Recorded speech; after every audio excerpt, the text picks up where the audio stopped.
Let's see here. Do I have everything loaded properly? Okay, I'm gonna have to. Um, Let me see. All right, we are.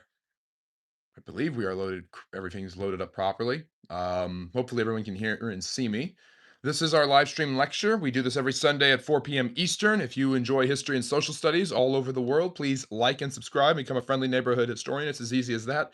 Memberships and super chats are available if you want to help and support the channel. It would be much appreciated, but no pressure whatsoever. I'm choosing a very fitting historical background. Now, some of you know, and this is where things are going to get hairy. It's going to be an interesting live stream lecture today. I won't be interacting with the chat like I do during my Q&As. In fact, I'm not going to be interacting with comments in the chat like I sometimes do even during the live stream lectures. And at the end of a lecture, I am not going to go through the chat and look at everything that was already said. Today is going to be a different topic than what you voted on. I know people here on YouTube overwhelmingly, the majority of people who voted, because I've got 4 different topics, voted on communism in Asia. So that's going to have to be the live stream lecture topic next Sunday at 4 p.m. Eastern. You can also join us for the Q&As Fridays and Saturdays at 6 p.m. Eastern, where I answer all sorts of questions about history or social studies. And today's live stream is going to be a little bit different. It will be a live stream lecture. There will be history talked about. I promise to include some of that with it. But I am at wit's end about certain issues, as a lot of you know, that I feel have dominated the channel for too long, and I feel I have let dominate the channel for too long. So I actually apologize for that. And there are things that I need to address and discuss because of what has happened and is happening.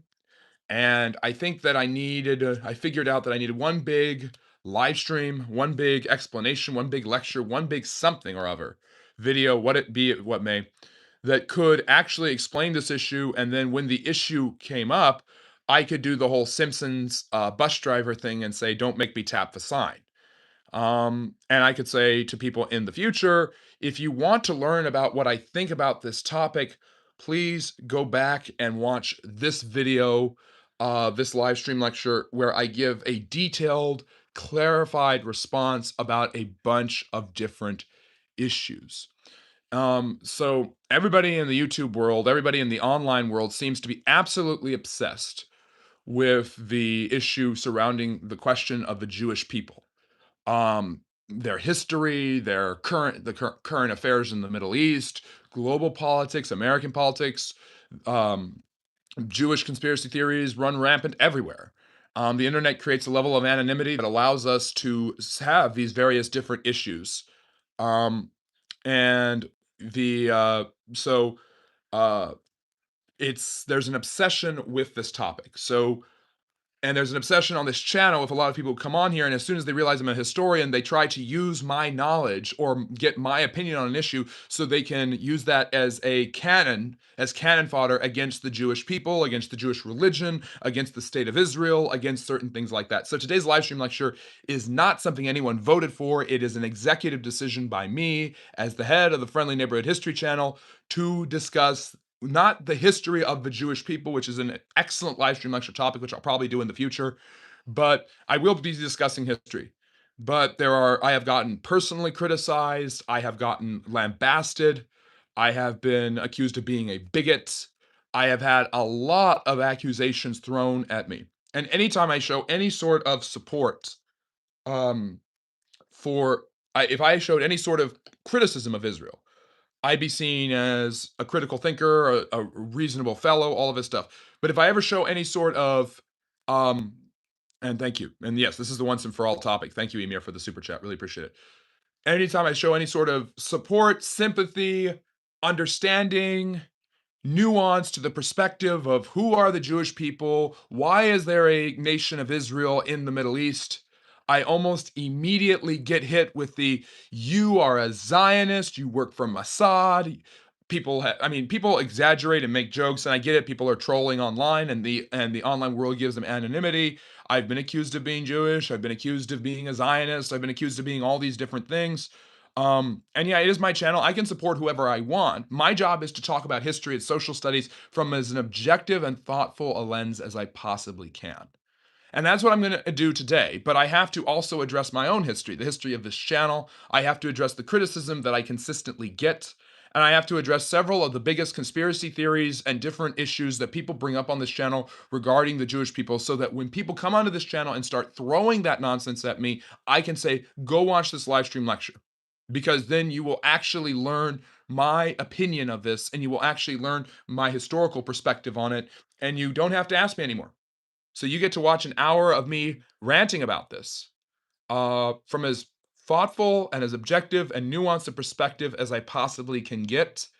You will also learn the background of this channel, um, and you will learn why I think the things that I do.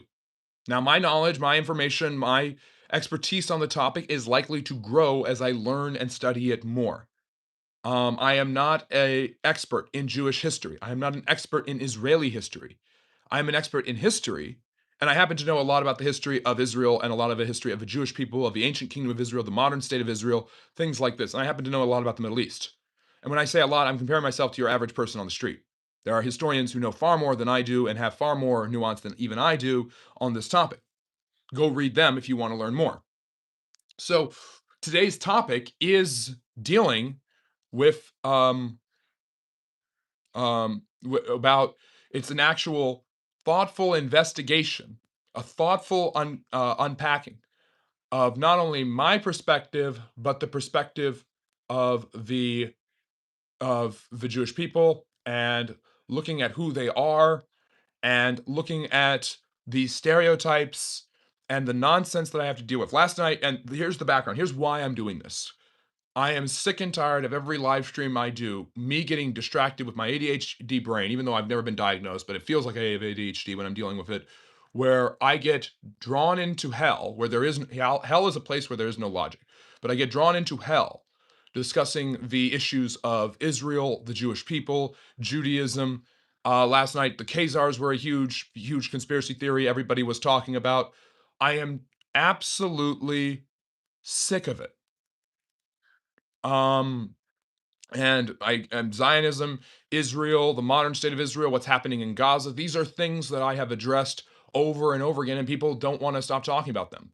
But I want to stop talking about them. So last night during the Q&A, it was a late night Q&A. It was a special red eye edition. One of my friends was in the chat, and he messaged me afterwards. He says, "You don't look good. This was rough on you. I can tell that this is taking an effect on you." Um, and so I'm like, yeah, this is really just the ridiculousness I have to put up with all the time. So I figured out, talking with him about just how bad this whole issue has gotten, that I need to take care of this issue once for all.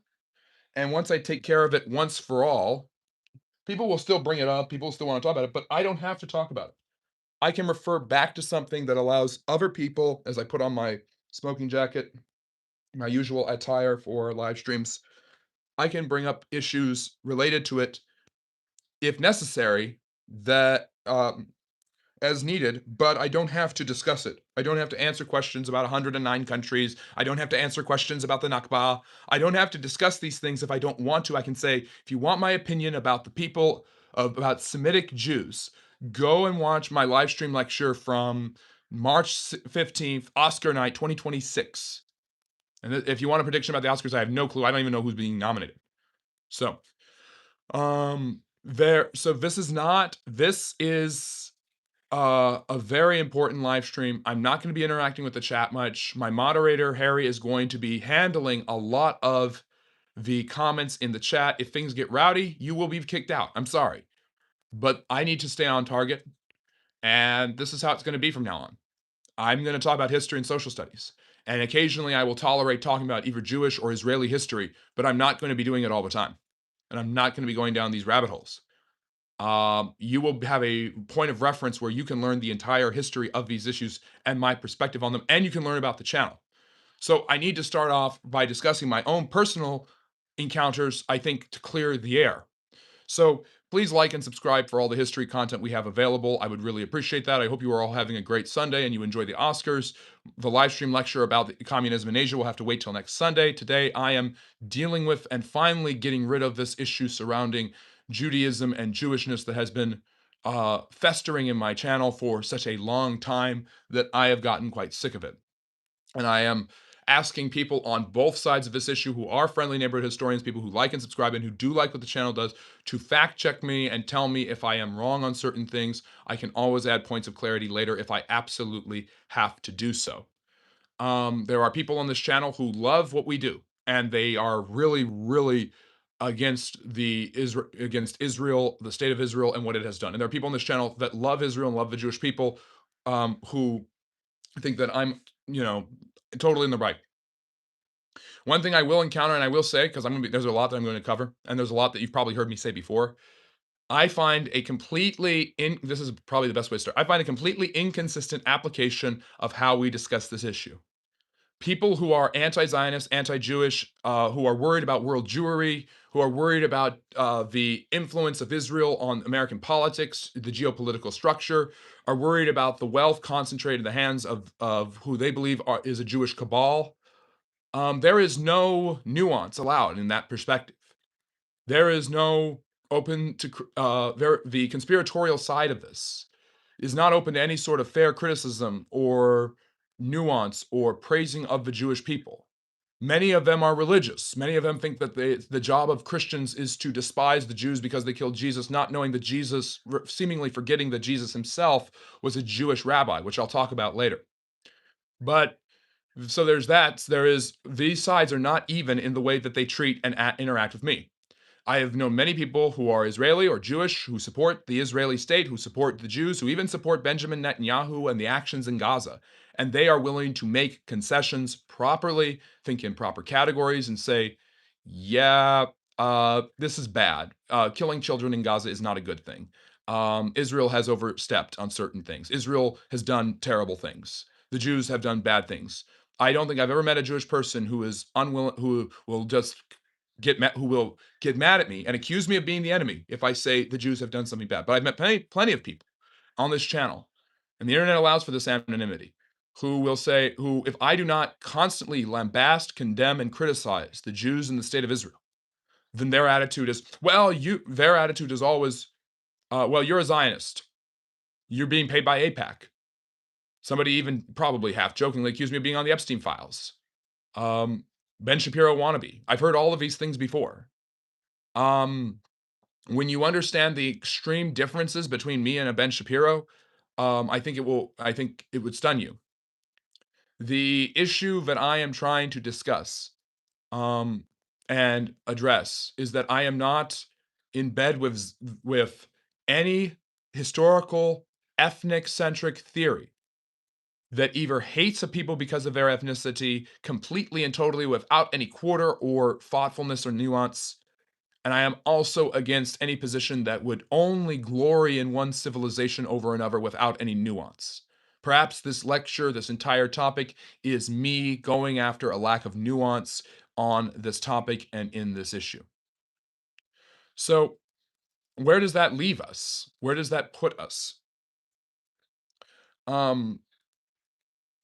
I want to start off by discussing the personal side of this for me.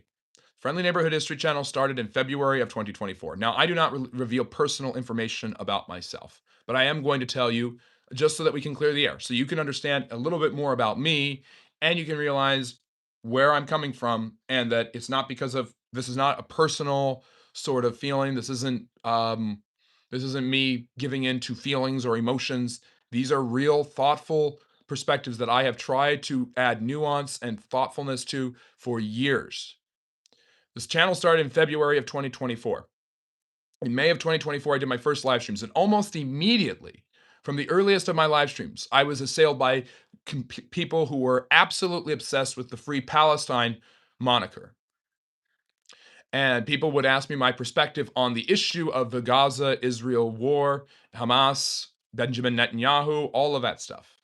And I don't typically give my perspective on political issues, but I figured it would be fair enough to come up with a nuanced position on it, and I'm going to state that right now so that you know it for the record.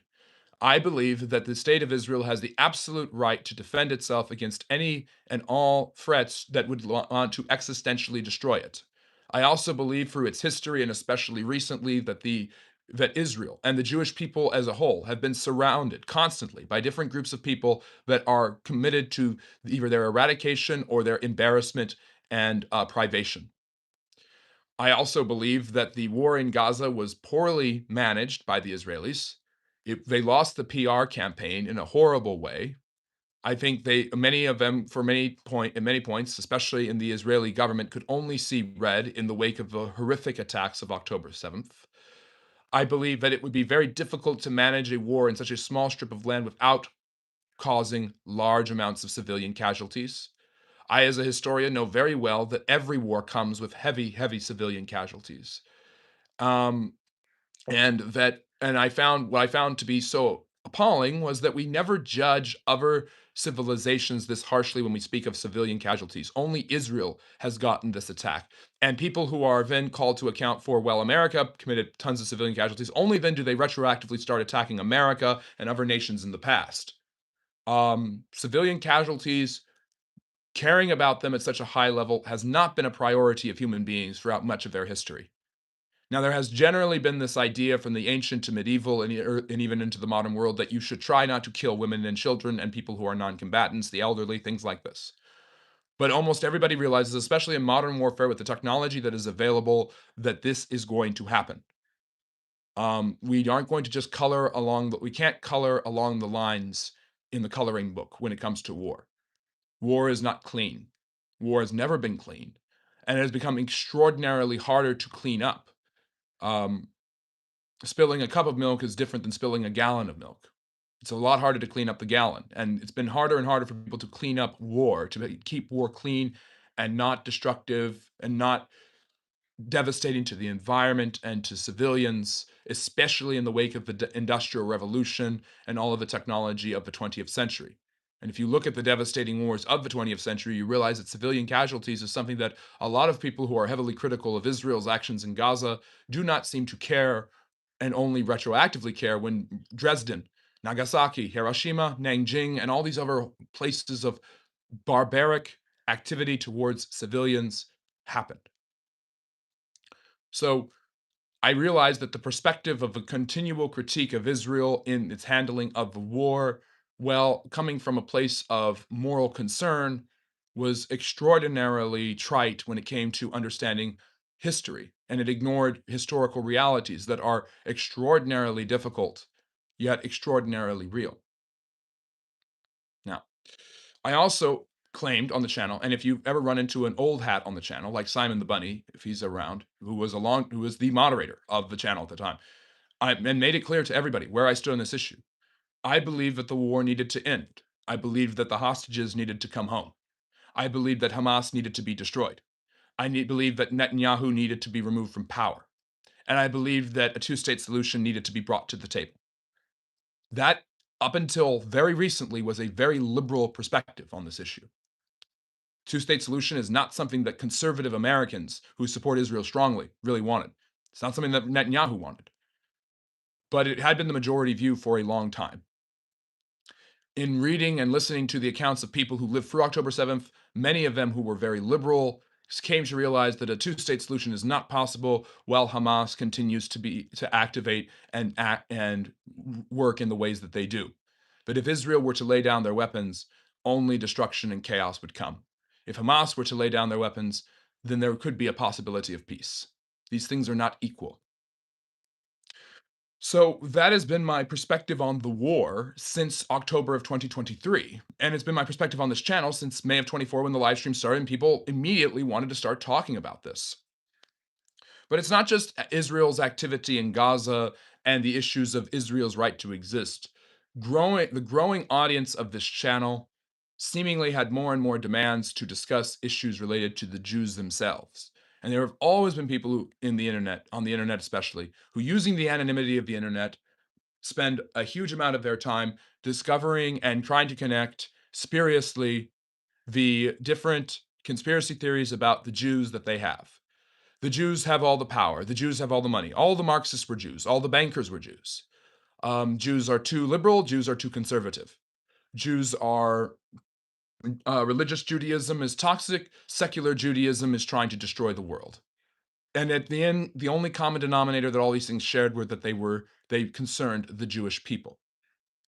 So I'm going to give a little bit into my personal life, which I normally don't do, just for the sake of clarity, so that you know who I am and where I'm coming from.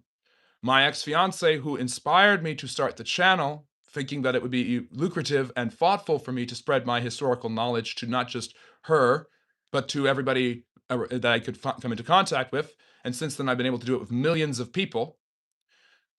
Is Jewish, is a practicing Jew, uh, is I mean practicing. She is not only ethnically Jewish, but she is religiously Jewish. There are plenty of Jews who are secular, and she is not one of them.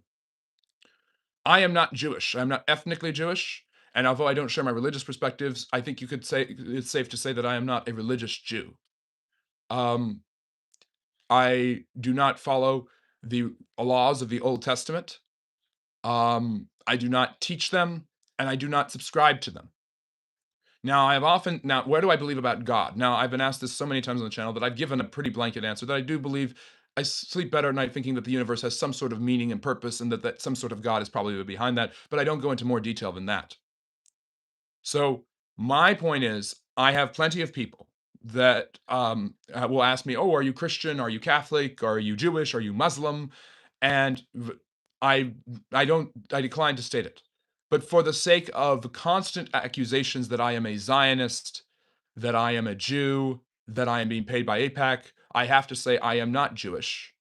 But I have spent, obviously, through connections with my ex-fiance and through connections with her world and her religiosity, a lot of time with Jews of Orthodox and non-Orthodox religious practice and belief. And I have found an extraordinary amount of people who are self-aware, understand who they are as people and how they have fit into the world. There are always people who believe that their way of life is superior to other people. And there are many Jews who believe this because there are many Muslims and Christians who believe this as well, and Hindus and whatever. There is nothing wrong with this. Believing in something means you think that it is better than believing in something else. So there is nothing wrong with Jews, particularly of conservative Orthodox background, believing Jews are right, Christians are wrong, Jesus is not the Messiah. There is nothing wrong with that belief. That is the belief that they are entitled to hold. And if they didn't hold it, if they held something different, they wouldn't be Jews anymore. They would be ethnically Jewish. Their religious Judaism would collapse completely. Now, something that I get attacked on a lot by the channel is by religious people who are constantly obsessed with the fact that the Jews killed Jesus and consistently reject Jesus as their Messiah. Let me say something to that. Jesus Christ is the Greek word for the Hebrew term Messiah, which means the deliverer, is a Jewish rabbi from the first century who had followers who, if you read any sort of Jewish rabbinic Second Temple and post Second Temple Jewish literature, acted and spoke with his disciples the way any good Jewish rabbi would. Oh, there was a man who went down to this. There's stories and fables and parables in almost all of the rabbinic traditions. Followers and disciples are common for Jewish rabbis everywhere throughout their religious history. Jesus of Nazareth claimed to be the Jewish God. The Jewish God, the name that the Jews cannot say, the Christians use the term Yahweh, is a Jewish Hebrew term. This God reveals himself in the Old Testament as the God of Abraham, Isaac, and Jacob. Jesus himself says that he is this God. So Christians who are obsessed with hating the Jews do not understand that their God self-identifies as Jewish. That if they are right that their God in human form was a Jew who died for Jew and Gentile according to Christian theology. One of the earliest writers of the Christian church, a man named St. Paul, wrote extensively of his own Jewish background and his desire for the Jews to be saved, even if it meant he would be cut off from the kingdom of heaven.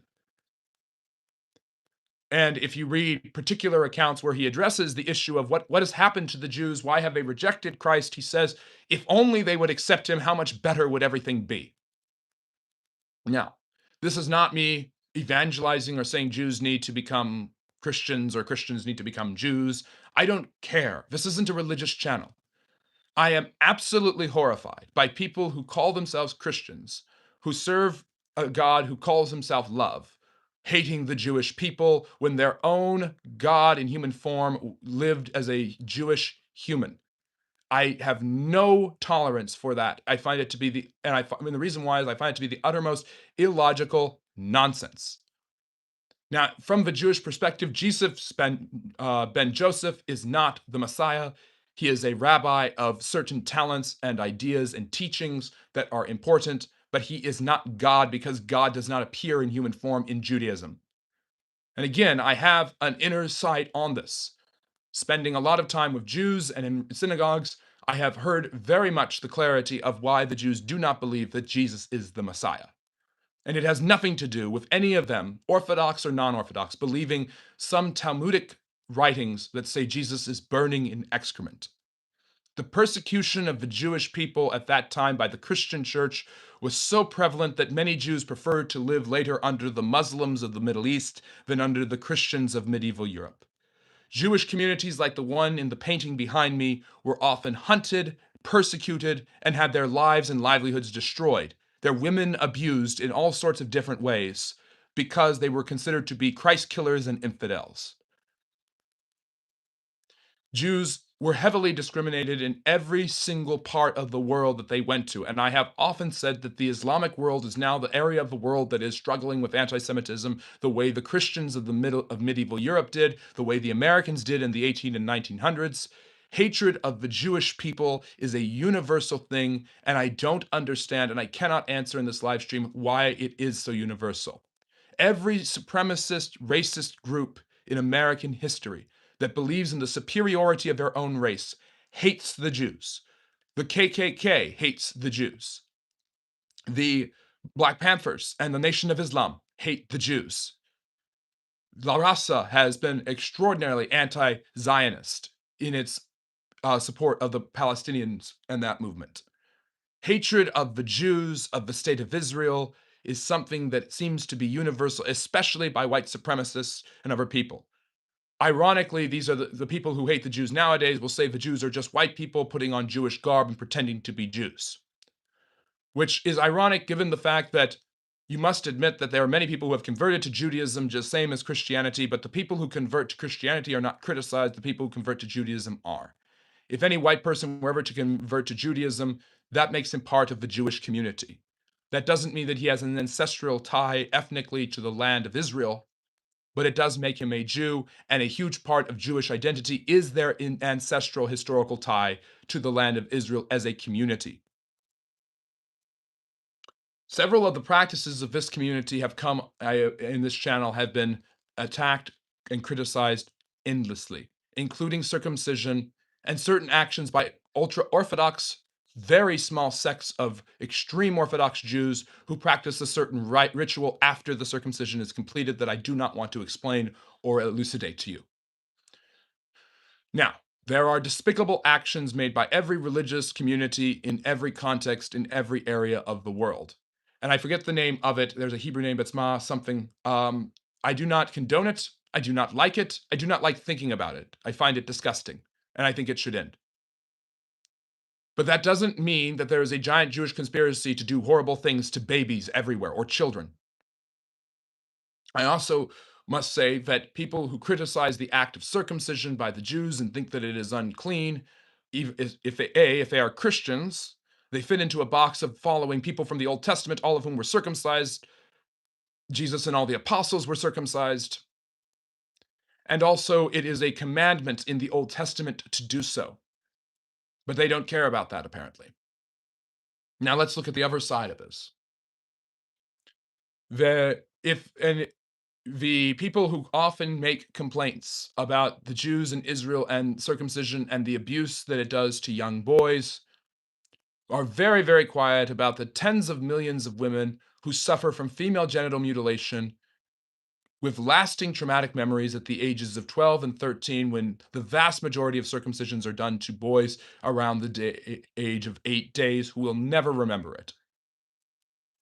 These are different categories. They are different things. But one is always brought up and one is seemingly always ignored. Now, I am not saying one is good and one is bad. I'm not saying that circumcision means anything. I am saying that these are the things that are brought up to me constantly on this channel, and so I am addressing them today. This isn't the live stream lecture that I wanted to do. This isn't the topic I wanted to discuss, but the uber obsession of the people on this channel with the Jewish question and the issues of the Jews have infuriated me to such a point where I feel the best thing I can do is talk about this in one lump sum from a personal, historical, and social and logical perspective, and then never discussing it again.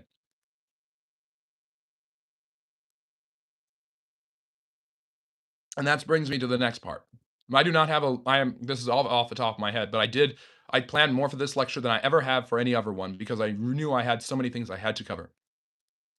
The next issue is the issue of equal weights and measures and proportionality. The United States between the United States and Iraq, 1 million civilians died, tens of thousands of them at US hands in the Iraq War. This was seen by only a few as an ultimate and utter tragedy. 50 to 75,000 Palestinians have died, civilians, in the Gaza war. It's probably more than that. And in the last 2 years. And because of that, Israel has been condemned for every civilian casualty that has ever occurred. The easy access to TikTok, social media, and the internet, the computer and information age has allowed people to see and witness the horrors of war up close and personal in a way never before seen. Television sabotage people's attitudes towards the Vietnam War and the Iraq War. Social media has done it for the war in Gaza. Now, this is not me saying that it is not true and that it is good that children die. Obviously, it is horrifically evil and wrong. But there is something to be said that the weights and measures by which the people of Israel and the Jewish nation are judged in the Middle East, acting constantly surrounded by groups of people that are committed only to their destruction, never ever are proportionally understood by Westerners with what Westerners have done in their own wars. Far many more civilians were killed by the US in its activity in Japan or in Europe during the last World War. Far more civilians were killed in Iraq and in Afghanistan, and only a little is made of it. Only small criticisms are made of this from time to time.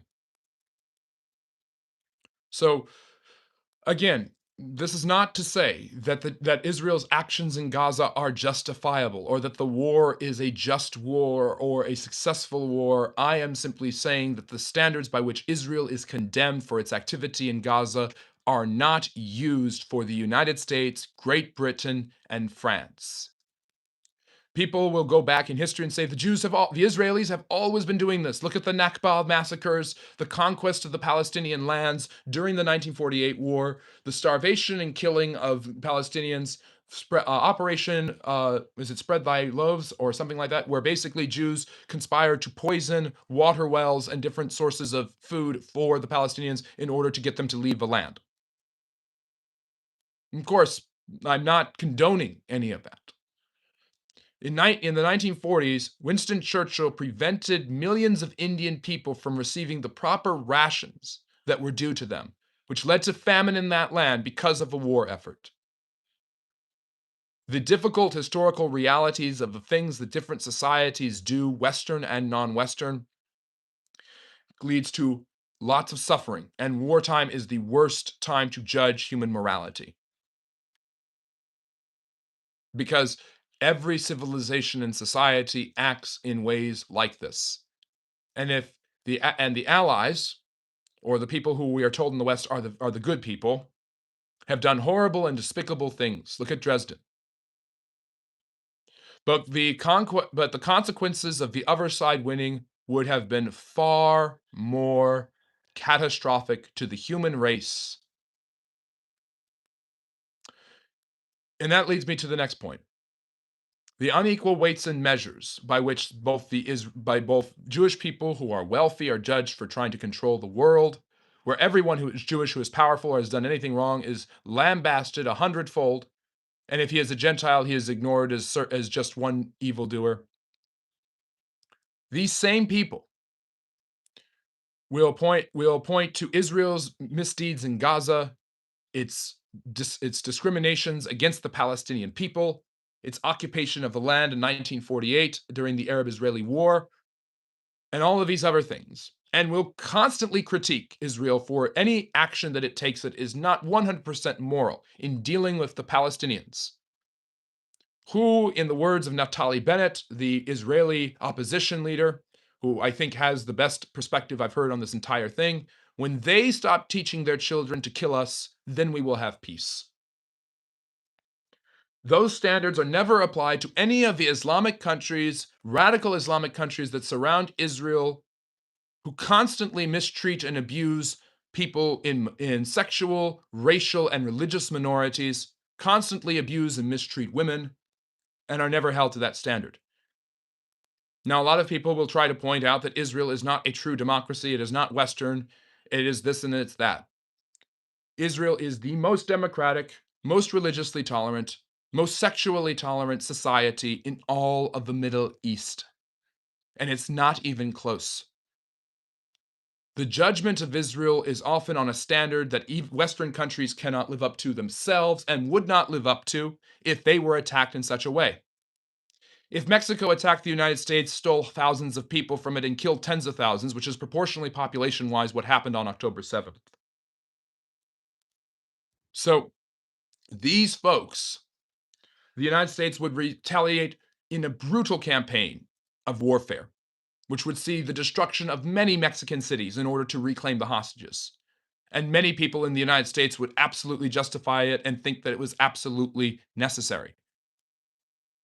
Those same people condemn Israel for its actions in Gaza, but would be very, very okay with the United States doing the same thing. However, this has led to the opening of channels and windows of thought by people like Tucker Carlson, who basically believe, well, more or less, the U.S. and everybody in the West is bad, and was bad against the Nazis, and was bad here and again, and war is bad. I'm glad that Tucker Carlson found out what kindergarten morals are. So, and the reason I bring him up is because people on this channel will quote him or use the same arguments when talking about the Israel question. I'm going to reiterate. Can't the war end? Can't Israel be left alone? Can't the Palestinians put down their weapons? And can't there be the creation of a proper two-state solution in that area of the world? Many have brought up on this channel the expansionist goals of the far right in Israel, which is a minority political party with really, really idealistic goals that really seem almost completely impossible.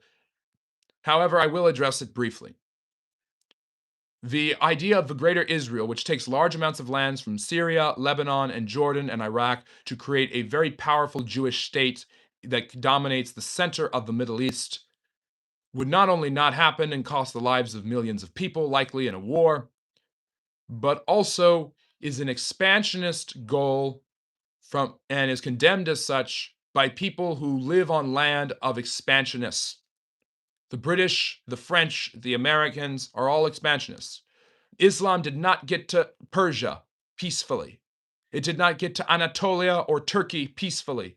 It did not come to conquer and dominate and be the dominant religion of Egypt peacefully. Expansionism is part of history.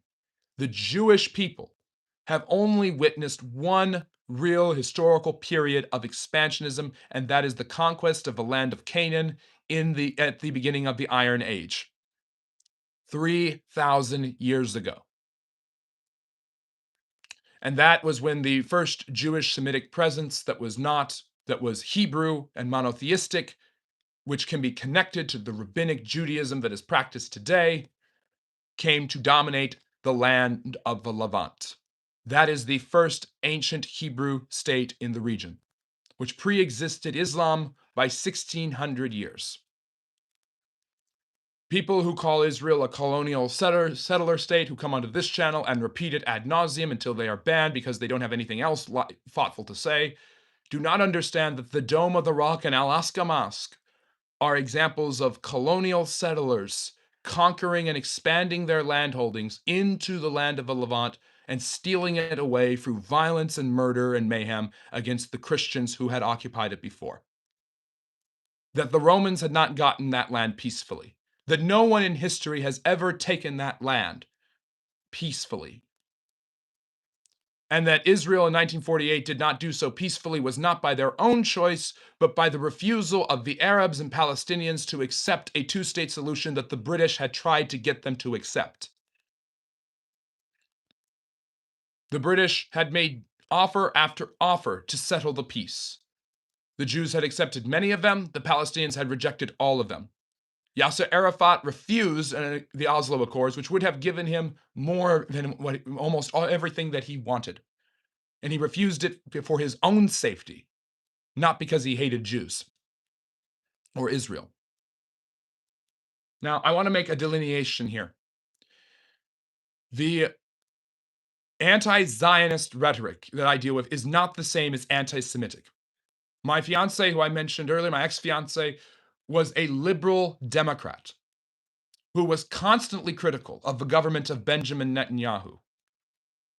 And she was no anti-Zionist, and she was no anti-Semite. You can be critical of Israel. You can be critical of Jews. You can be critical of people in the past who have done evil things, who are Jewish or just so happen to be Jewish, or have even done it in the name of Judaism, and not be anti-Semitic. Ultra-radical Nick Fuentes Catholics will excuse the horrors of the Crusades and the actions that some of the Crusaders took by saying, well, that's not real Christianity, and then constantly lambast Jeffrey Epstein because he was a Jew. And this proves the Jewish cabal. Nonsense. You can be the people who are constantly criticizing either Israel or the Jewish people or both, constantly play the victim and believe they are not allowed to speak and share their perspectives. If I were to ever silence them completely on this channel, I would be accused of being a shill. And when I refute their points, I'm accused of being a shill nonetheless. But at least when I refute their points, my perspective is shared and theirs is debunked.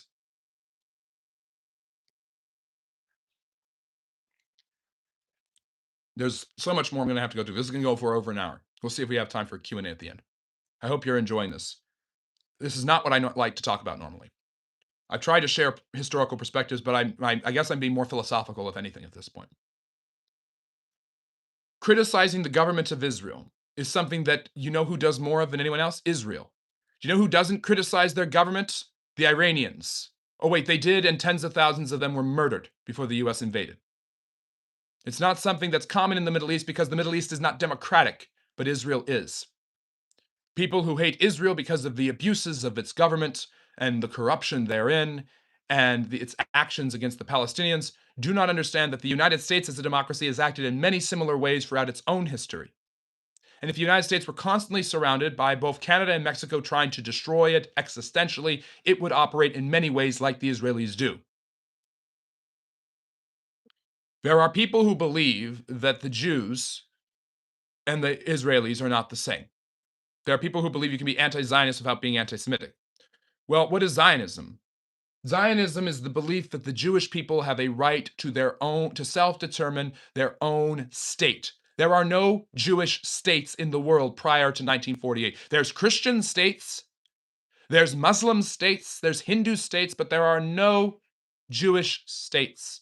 They were a people in diaspora, diasporaed by the Babylonians, the Assyrians, the Persians, the Greeks, and the Romans. Then diasporaed again by the Muslims.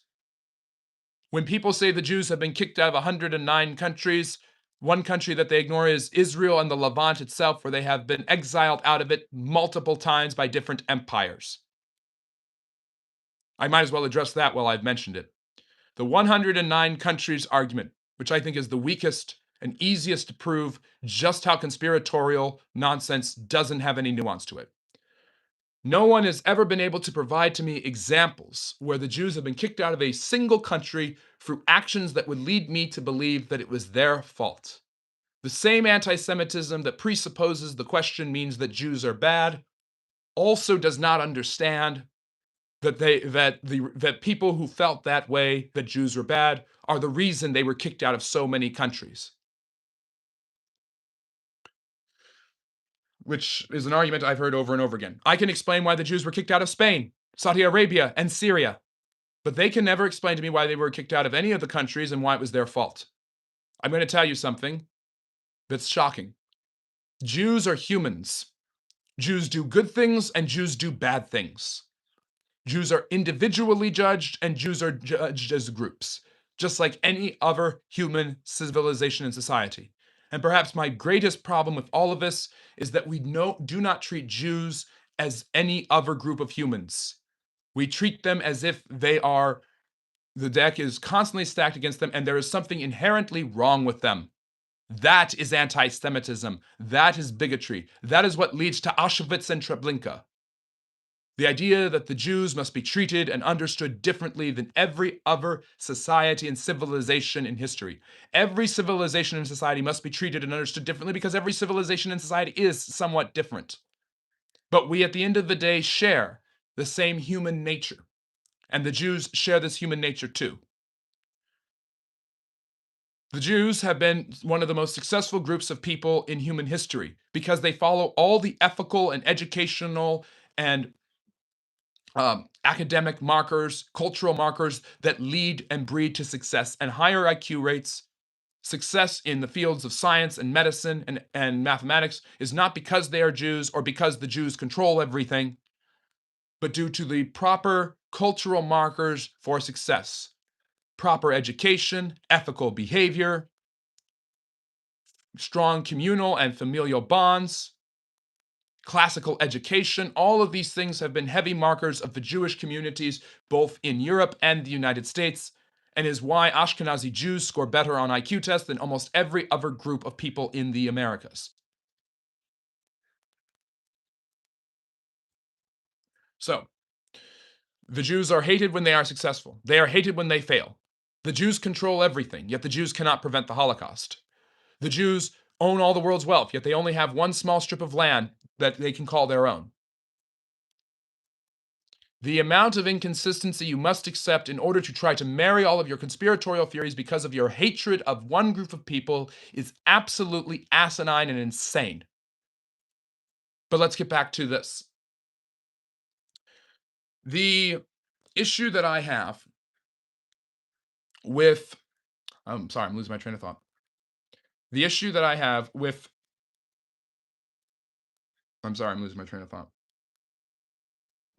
The issue that I have with Jews being treated with different weights and measures is because of the reason for it is always anti-Semitism. Hatred of Jewish success and envy of their accomplishments is almost always cloaked in that they stole this. Despising Jews because they have been trampled on and mistreated is coming from people who also praise people who hate Jews because they are considered to be the ones who killed Christ. Now, let me just fill you in on something here. Jewish religious leaders demanded the execution of Jesus of Nazareth because he claimed to be God and the Messiah. That's very true. But the Romans are the ones who perpetrated the execution of him on the cross. When the Roman Catholic Church became the predominant Christian denomination, all of a sudden it is very difficult for you to say that the Romans killed Jesus when you are the Church of Rome. So somebody else must be responsible. And the Jewish people were blamed. Early Christians blamed the Jews for the murder of Jesus. There is some truth to this. Modern Jews, and the Jews who lived after these Jews all got old and died, have nothing to do with the murder of Jesus of Nazareth. And in fact, Christians themselves believe that the execution of Jesus was absolutely necessary in order for the redemption of the human race. The early church fathers and the apostles believed that it was absolutely necessary for the Jews to do this in order for humans to be saved from their sins. And again, all the early apostles of the Christian church, including the earliest popes, were Jews. They worshipped in the Jewish temple until it was destroyed by the Romans in 70 AD, when another diaspora was happened, when the Jews were kicked out of another country. The hatred and anti-Semitism in the world, I find all of it to be evil. The anti-Semitism amongst Christians I find to be evil and stupid.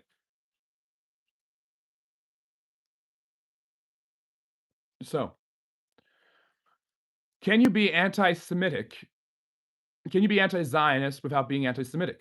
If you deny the right of a people to determine where they live and to have their own state because of their very nature of their race, that is racist. And anti-Semitism, although it can mean hatred of Arabs and other Semitic peoples of the Middle East, is almost always colloquially understood as a hatred of the Jewish people in any of their iterations, Sephardim, Mizrahim, and Ashkenazi, which are the most hated group of Jews because they are the most Western form of Jews. And again, if anyone in the West converts to Judaism, they become part of the Ashkenazi Jewish community, but then they are instantly lambasted because they are not ancient Jews. They have no tie to the land. Therefore, the Jews who live in Israel today are not real Jews, even though a huge part of Jewishness and identity is the recognition of the cultural and historical ties to the land of Israel for Jews who have their ancestral ties there and Jews who later converted. And most of the Jews of Europe are ancestrally Jewish, not converts. Intermarriage, interconnectivity, all of these things are quite common. Acculturation is common. But what has made the Jews a giant target is their lack of assimilation. Their refusal to accept Christ when the paganic, barbarian tribes of Europe were doing it at a heavy rate made them stand out like a sore thumb and made them a target of all sorts of horrible mistreatment during the Middle Ages, which I've already gotten into. If you are an anti-Zionist in the sense that you do not want Israel to control all of the Middle East or to control American politics, then that is an understandable criticism of the geopolitical relationship between the United States and Israel and of Israel's actions. And there are many Jews, like I mentioned my own that I knew, who criticize the actions of the government of Israel. And if the leftist party in Israel were to take over, then far-right conservative and Orthodox Jews would be consistently criticizing it. That would not make them anti-Zionist, much less anti-Semitic. So can you be against Jewish expansionism and imperialism and be, yes, that doesn't make you an anti-Zionist, it doesn't make you an anti-Semite, and the only people who think that that would are people who beg the question on the other side. They believe that if they criticize Israel, then they can't criticize Israel, and if they do, they are going to be deplatformed, hated, and criticized constantly. That they will be canceled. When if you look at the Middle East and all of the countries in there, Israel is the last country you would think of where criticism of the government would end you up in huge amounts of trouble. Iran, Saudi Arabia, and others should be higher on your list. And again, these people do not talk about these countries because they don't care.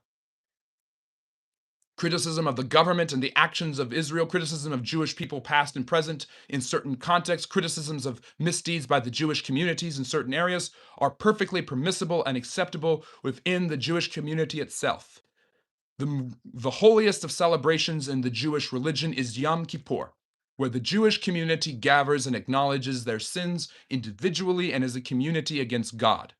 A huge aspect of Second Temple Judaism and Rabbinic Judaism afterwards is the recognition that the destruction of the first and then the second temples was a result of them turning their back on God. If you read Old Testament literature, you will find the Jews constantly accepting their own flaws and faults in their handling of the syncretic nature of polytheistic worship of ancient Canaan, where the vast majority of the various different Semitic peoples would worship various different gods. The Jews believed they had been punished and removed from their land by their God because they had worshipped him and the other gods and not him alone.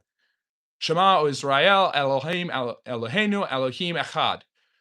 Hear, O Israel, the Lord is our God, only the Lord, is one of the most popular and powerful prayers of Judaism. The phylacteries, the headwear, and the wrap tefillin around the arms of Jewish rabbis and Jewish people everywhere is the memorization and recitation of that prayer, which shows very little difference in my mind from a Catholic rosary.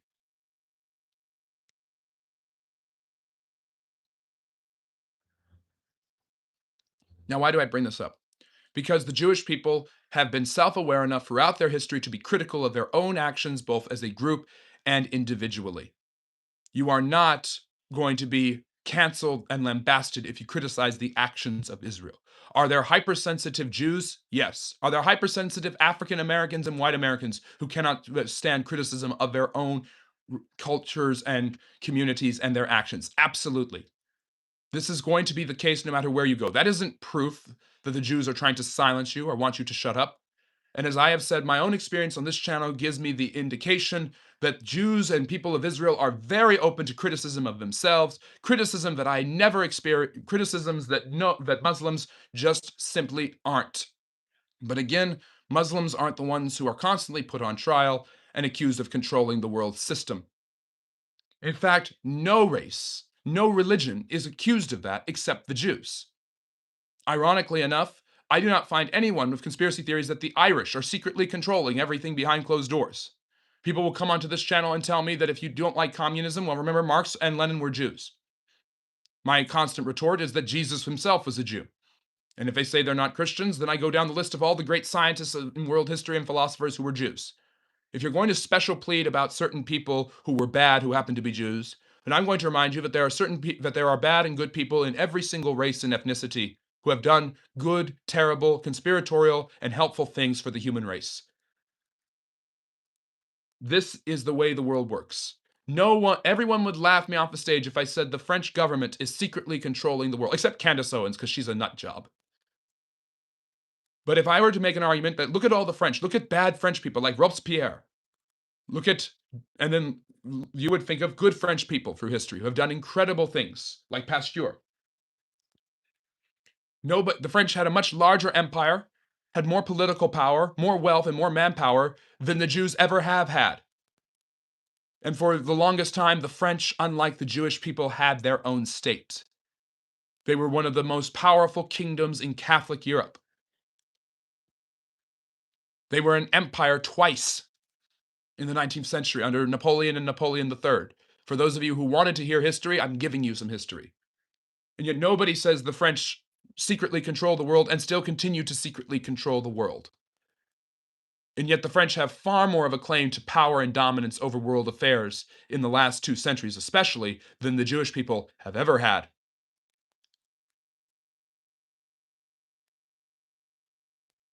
There are probably some things that I have forgotten that I wanted to discuss, arguments and issues that I wanted to bring up to show just how meanderingly awful these conspiracy theories are, how stupid they actually are in real life and in real time.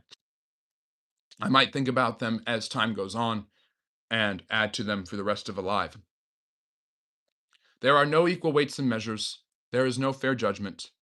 At the end of the day, my verdict is I find all of these theories to be very simple.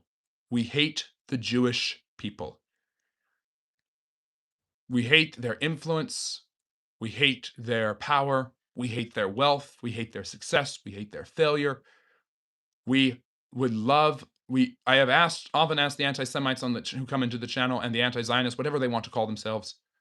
They would usually just call themselves seekers of truth. What do you want? They cannot give me an answer. They want me as a historian to acknowledge things that I know logically, philosophically, historically, and proportionally are not true. I must become a bad faith actor to accept their theories. Or I must condemn everyone in human history for doing what the Israelis have done themselves. Let me finish with some history. Let me give a quick summary of a couple of the incidents that are constantly brought up by people who want to do everything they can to condemn the state of Israel. Within the first century of American history, the U.S. enslaved millions of people from Africa. They brought over tens of thousands of people from Africa until 1808. That continued. They conquered and stole land from the Mexicans and the Native Americans. They killed hundreds of thousands of them. They practiced horrific amounts of ethnic cleansing and the removal of natives from sacred lands that they had been on for centuries. They promulgated a civil war. The nation broke apart and 700,000 men died.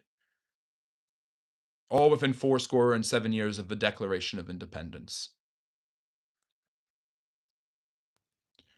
Israel is condemned by people on the far right, who usually are America First people, who will nuance and add nuance and context to everything I just said, which deserves to be there. but will not do the same thing when understanding the Nakba, the massacre of the Palestinians in 1948, the Six-Day War, the Yom Kippur War, the USS Liberty, the Lavon affair, is certain Israelis celebrating 9/11, Israelis' actions to push the US into wars in Iraq, Afghanistan, and now Iran. They will add nuance and clarity to any of the things I just mentioned in American history, but will never be intellectually honest enough to do the same thing for Israel in the first 76 years of its own history. Because the US did far more damage to the people living directly next to them in the first 76 years of its history than the Israelis did to anyone else. The British Empire, if you consider the creation of the British Empire like I do, to begin in 1763 when the British take over Canada and most of India, and then later, of course, get Australia, then if you look at the first 76 years of British history, you will find nothing but enslavement, imperialism, conquest, and destruction. If you are using this lens, this purification lens where everything that a civilization and empire does is bad, but really the only society we care about doing it is the Jews, is the Jewish society. In the first 76 years after the Hijra, when Muhammad was kicked out of Mecca, hundreds of thousands of people in North Africa, Spain, and the Middle East were murdered in the name of Allah. Many, many more were enslaved. Second-class citizenship was created for Jews and Christians in these areas. Conquest and imperialism has been the story of Islamic domination of the Middle East since the 7th century. And if they are not fighting the infidel, they are fighting one another. Again, something that deserves nuance, context, and proper explanations, which I give all the time.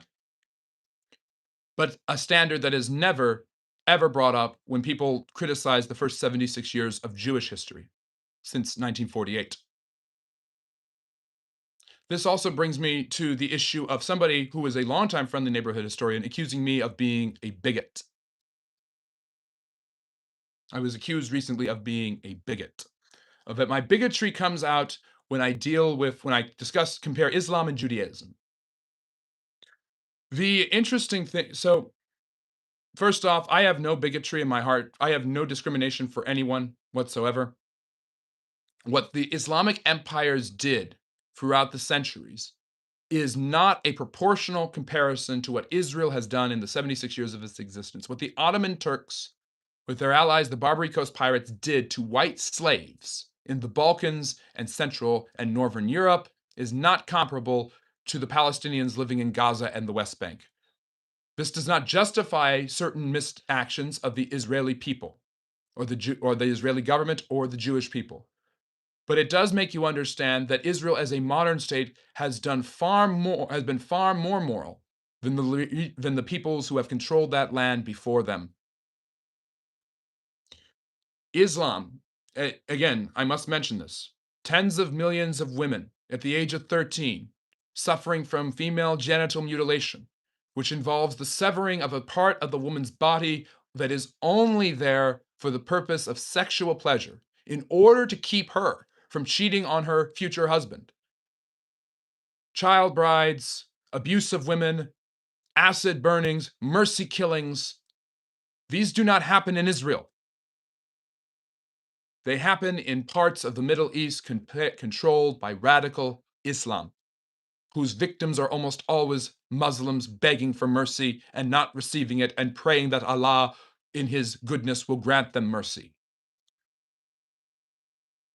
I have nothing but respect for the millions of Muslims, hundreds of millions of Muslims, who seek through peaceful and thoughtful means to live in harmony with all of Allah's creation, who understand the eccentricities and extremities of not only their own religion and its history, but the current people that constantly want to destroy them for not being radical enough. Orthodox Jews believe in a literal interpretation of the Torah. Conservative Jews believe in a moderate interpretation of the Torah, and Reformed Jews believe in a liberal interpretation of the Torah. The first 5 books of Moses and the rest of the Old Testament is usually implied there.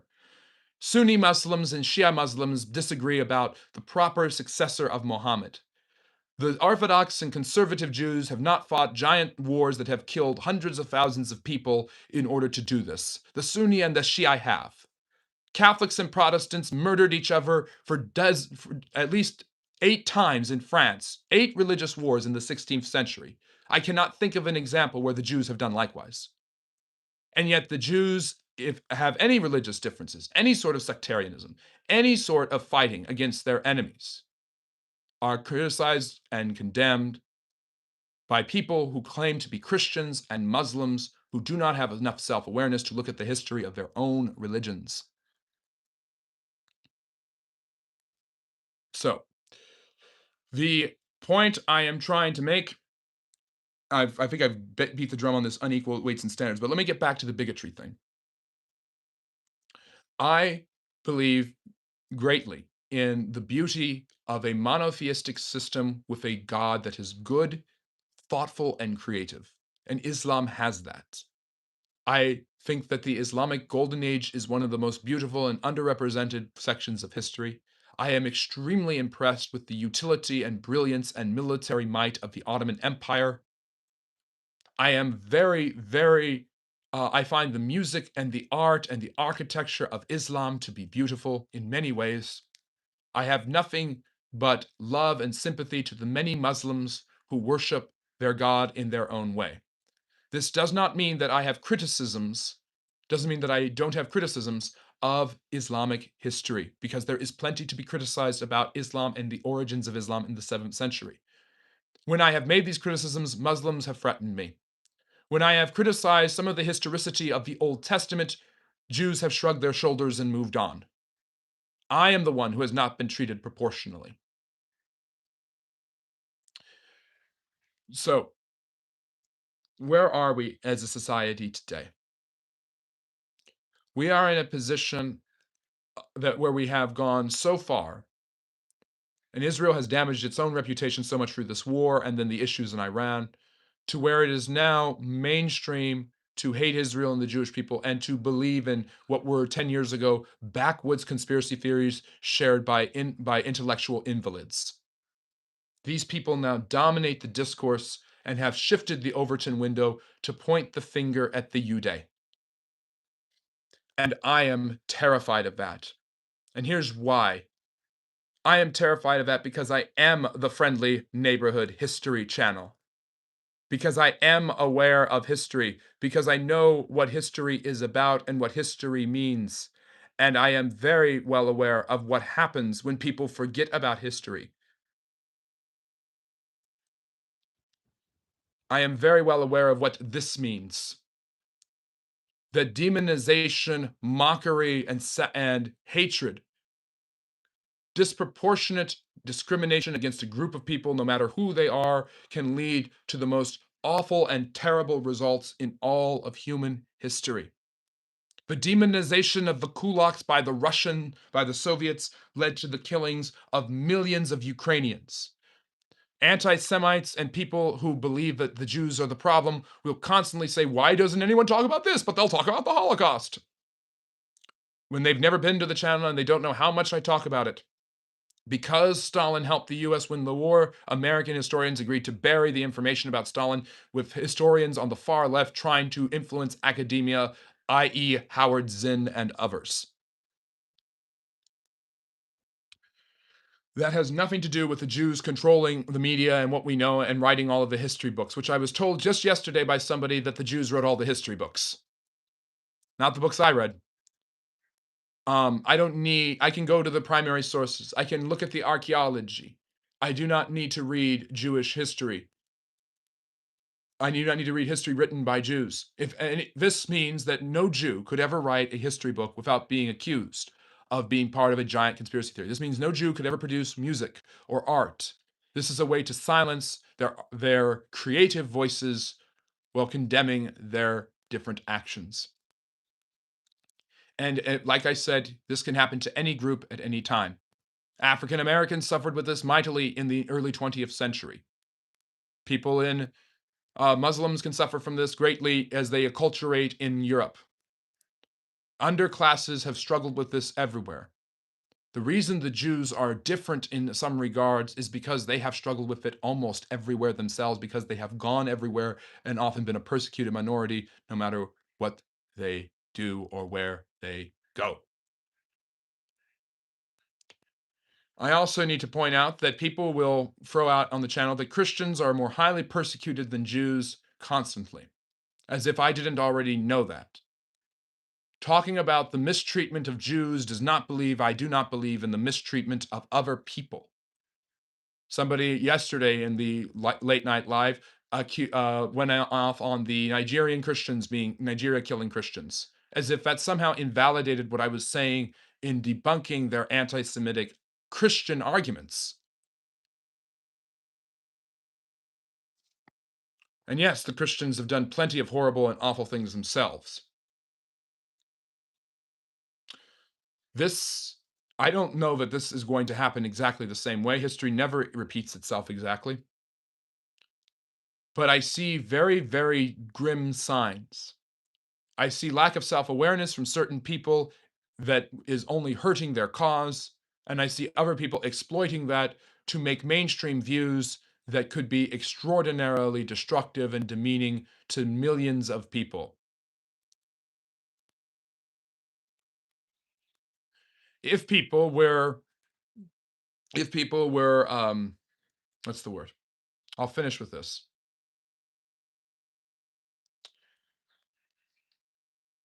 If we do not learn from history, we are bound to repeat it, or at least have it rhyme. If we are unaware of what has happened before, or we don't care about it, we set ourselves up for all sorts of disasters. The thing I find to be terrifying when I look at it is that I always thought, reading Holocaust literature, that it would be another group of people that would be absolutely lambasted, demonized, and then slowly but surely had their rights taken away and then targeted for systematic annihilation. The Nazis did not just condemn the Jews. They did not just demonize them. They went after Slavic peoples, homosexuals, communists, Slavs, and Romani gypsies. And I always thought maybe it'd be another group of people. Who knows who it would be? These far-right Christian influencers want me to think that it's going to be Christians. It's not. And they'll say, well, the Jews are the ones making it happen. The Jews are blamed for international migration and the immigrant crisis and all of that because they overthrew all of these governments. Without the vast majority of these conspiracy theories exist rent-free in these people's minds without a smidge of evidence, only spurious details that are connected to other conspiracy theories and rabbit holes that go extraordinarily deep and are extraordinarily unreasonable at the end of the day.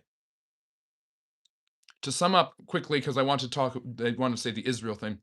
In 1967, the USS Liberty was attacked. It was a surveillance ship near the Sinai. During the Six-Day War, the Israelis attacked it, likely in a false flag operation that was later claimed to be a case of mistaken identity. The evidence I have seen seems to say that it was indeed the Israelis trying to get the US to attack the Egyptians and make them think the Egyptians were going to do it. There are even wilder-eyed conspiracy theories that go even farther than this. I never would put it past any government, and people bring it up as if bringing it up is some sort of virtue signaling by which, oh, you won't talk about it because you're controlled by them, which is something I've been accused of all the time. No, I'm not going to bring it up as a cudgel. Every single civilization and society has had false flag operations. In 1846, President James Polk used a border dispute along the Rio Grande and the Snake River in Texas to justify his invasion of Mexico and his seizing of the Southwestern California in the Mexican-American War. It was a false flag operation, and that's how the U.S. has California. That's how the U.S. has Arizona, New Mexico, and most of the rest of Texas. So history is full of false flag operations. Now, when I say this, people say, well, that's whataboutism. Well, I always qualify that I think there is nothing good about the USS Liberty. I think Israel should be ashamed of itself. But once again, the locus of the ability to critique your own civilization and its missteps in the past is something that comes out of the Judeo-Christian Western experience. It is a historiographical approach to criticize your past that I see overwhelmingly in the West and Israel that I do not see in Saudi Arabia, China, or India. For thousands of years, the Dalits, the untouchables, were treated like scum. I don't see critical race theory. I don't see critical theory going after that. Criticism of your own mistakes as a society is something that I already mentioned is intrinsic to the very theology of Christianity and Judaism and the teachings of the Old Testament. It is a thoughtful and honest way to look at history. It is beautiful in many of its aspects, and it is something that is overwhelmingly monopolized by Westerners, sometimes to the point of ad nauseum, where you only want to talk about the evil in history because you want this country to feel bad for its existence. These same people know little about what the Japanese did at Nanjing or Bataan, but they will constantly criticize the US's action to drop the bombs in Hiroshima and Nagasaki, as complex morally as that is, and I've talked about that ad nauseum. They will look at the false flag operation of the USS Liberty and say, the Israelis were bad for doing this, and thank you. I'm glad that I'm right on target, Emir. I appreciate the super chat.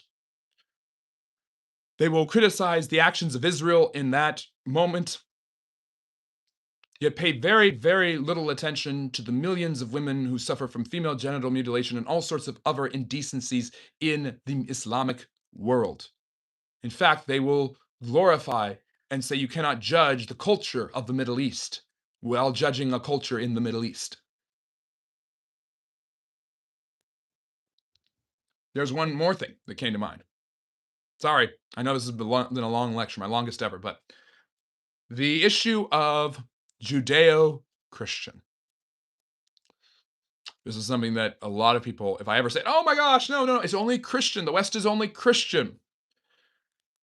The 10 Commandments being put in courthouses all across the United States, being enshrined in certain buildings, was written by a Jew, presented to Jewish people, and is the basis of code of the 613 greater laws that God gave to Moses. Again, all the heroes of the Old Testament who Christians seem to admire are all Jews, but who cares about that, I guess, except maybe a couple of who were Gentiles. The fact of the matter is that all of the ethics underpinning the Christian worldview that influenced the deistic Enlightenment worldview of the founding fathers of this nation, if you want to take a super secular approach to it, were based in ancient Judaism and the development of Christian ethics during and after the time of Christ.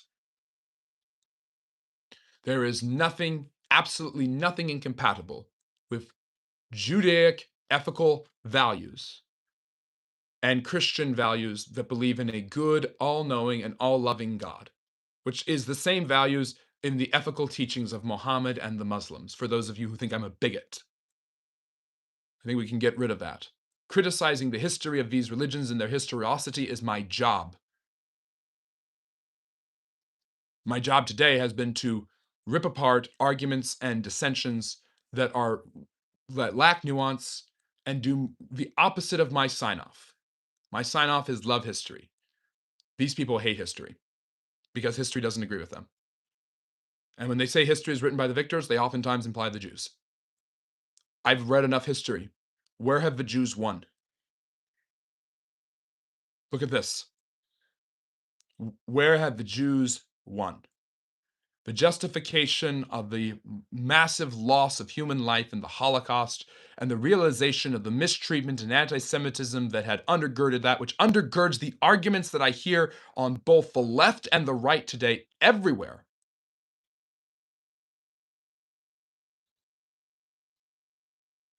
gave the United Nations reason to think that it was time for the Jews to have their own state, thus putting pressure on the British Empire to end the Mandate of Palestine and recognize a Jewish state, which they did.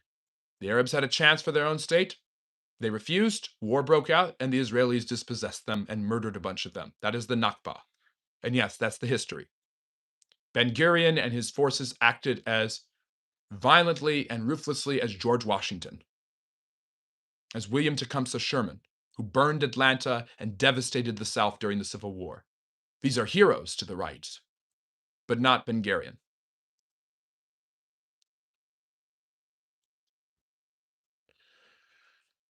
Of course, I'm talking about outcomes. These are all outcomes. The people, maybe my real resentment to these people, these anti-Semites, these anti-Zionists, these people who are truthers, who think that they will be silenced if they speak their vitriol and vile nonsense, is that they don't love history. They hate history. And they hate me for talking about history. If you love history, then we're happy to have you. If you hate history, if you hate what history means, because it disagrees with your worldview, then you might need to reinterpret whether you think you are deep into history. Because I'm right there. I'm deep into this stuff. And I know what happens when it's ignored. This is what happens when it's ignored. The Nazis blaming the Jews for their loss in the Great War was a lie built on historical anti-Semitic tropes that had been accepted in Europe and in Germany especially for centuries. And by the way, I've slammed Roman Catholics. I should slam Protestants. The last book Martin Luther ever wrote was called On the Jews and Their Lies, where he encouraged actions that would only come to fruition at Kristallnacht, the destruction of Jewish businesses and buildings. The Nazis co-opted the Lutheran Church, manipulated the Vatican, did all sorts of things. And by the way, list I forget, the Nazis coordinated taking over the British Mandate of Palestine when they won the war and allowing the Grand Mufti, one of the few Nazi war criminals, to escape Nuremberg and to be hailed as a hero in the Middle East, where Mein Kampf is one of the biggest books, by the way. Hitler met with him, and praised Islam. Islam has a Jew problem. Not that the Jews exist, but it has a problem in the way that it deals with the Jews. These problems did not exist 700 years ago in Islam, but they exist in perpetuity today and will continue to exist. And the scariest part of it is now, right in the nook and cranny of that Middle Eastern area, is a Jewish state with millions of people. If you want the pure Palestine state, you are immediately calling for genocide. You're calling for a war, you're calling for ethnic cleansing, and you're calling for the destruction of a government where millions of people have been trained their entire lives to lay down their life in order to keep their country safe. And if that is wrong, then every single country in the world is wrong for wanting to do the same thing. Then Zelensky is wrong in Ukraine for fighting the Russians. The American revolutionaries were wrong. Lincoln was wrong. Well, people on this channel believe Lincoln was wrong. Churchill was wrong. Again, morons on this channel believe that. The real truth of the matter is, the only difference is that they're Jews. That's the only difference. If you love history, if you truly love history, then study it, learn from it, and do whatever you can to avoid things like this from happening again. I am amazed that the target of it all might once again be the very same people who were targeted, blamed, and lied about by the Nazis. Every single narrative the Nazis built about the Jews in the interwar years was a lie. And yet the lie was believed, promulgated, strung together through conspiracy theories, and then used to ignore their sufferings by other Westerners and to elevate their sufferings by the Nazis. We have to be very careful.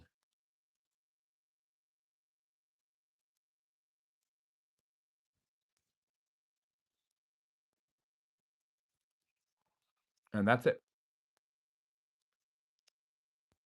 That's it. I'm done talking about this.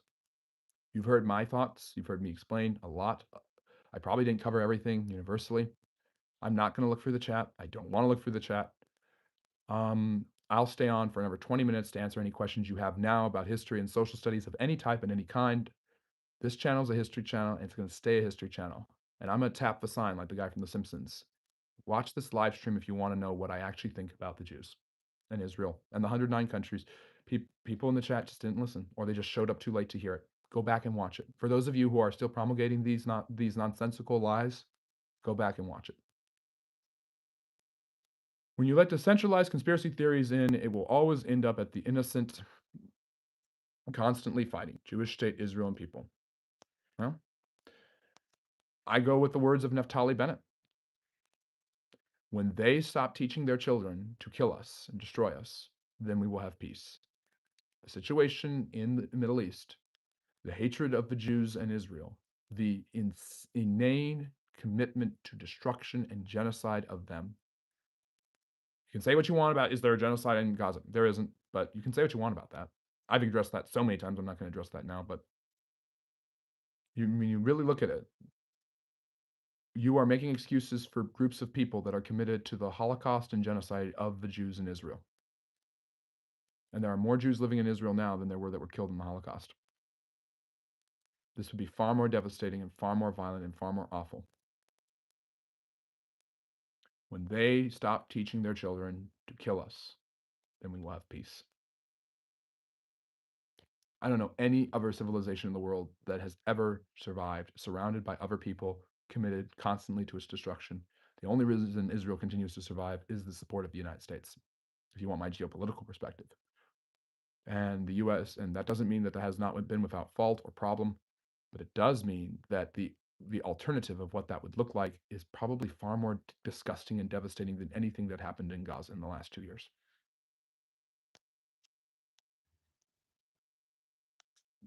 Will you one day do a lecture on Norse paganism, please? I can do a lecture on the history of it.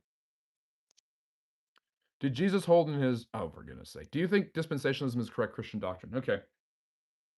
So I have not shared my religious perspectives. I do not share my religious perspectives. I said earlier that I was not Jewish for the sake of giving context and my personal background. I was with my ex-fiance, my girlfriend, went during the height of the October 7th war, and we constantly discussed it and the nuances surrounding it. And there was constant criticism and space to attack the actions of Benjamin Netanyahu and the Israelis, but there was also a constant need to protect the Jewish identity, because as soon as that war happened, all of a sudden, not only the existence of the state of Israel, but the very validity of the existence of Jewish people itself was questioned, which should raise alarm bells. Read Douglas Murray's book on democracy and death cults and realize there were anti-Israel, anti-Jewish protests planned the day after October 7th, before there had been any Gazans killed. So, do I think dispensationalism is correct? Well, dispensationalism is a Christian theology that basically says that Israel has a significant part to play in the end times. I don't have any sort of feeling about that from a historical perspective. Uh, I can't, as a historian, say that Israel reclaiming its status as a state in 1948 is prophecy. What I can say is that that is a reason why evangelical Christians have been so supportive of the state of Israel. Too many prophecies in Torah to fulfill to be considered a coincidence. Are you talking about Jesus? That's the Christian argument. How did the countries like Indonesia, Bosnia have a high population of Muslims? The Muslims conquered lots of these regions. Sometimes the Muslims spread peacefully and by settlement. That's what happened in West Africa, for instance. Bosnia was part of the Balkans. The Balkans were conquered by the Ottomans.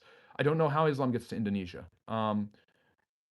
Islam has spread in different ways, just like Christianity. Would you argue that World War I pilots such as Manfred von Richthofen had more skill than modern pilots due to technological limitations such? Absolutely. Proportionally, he's extremely talented. Like Indonesia, all the countries around it are not Muslim. That's true. There's Albania has a large Muslim population. There's lots of Muslims in these areas of the world because there's a historic connection to the Muslims because of Islamic imperialism. Why do American liberals oops, I lost that comment. That looked like it was going to be interesting. Why do American liberals who claim to be so enlightened are so pro-Palestine, so virulently anti-Israel? Yeah, I mean, I don't want to get into the politics too much because I've already just dissected it.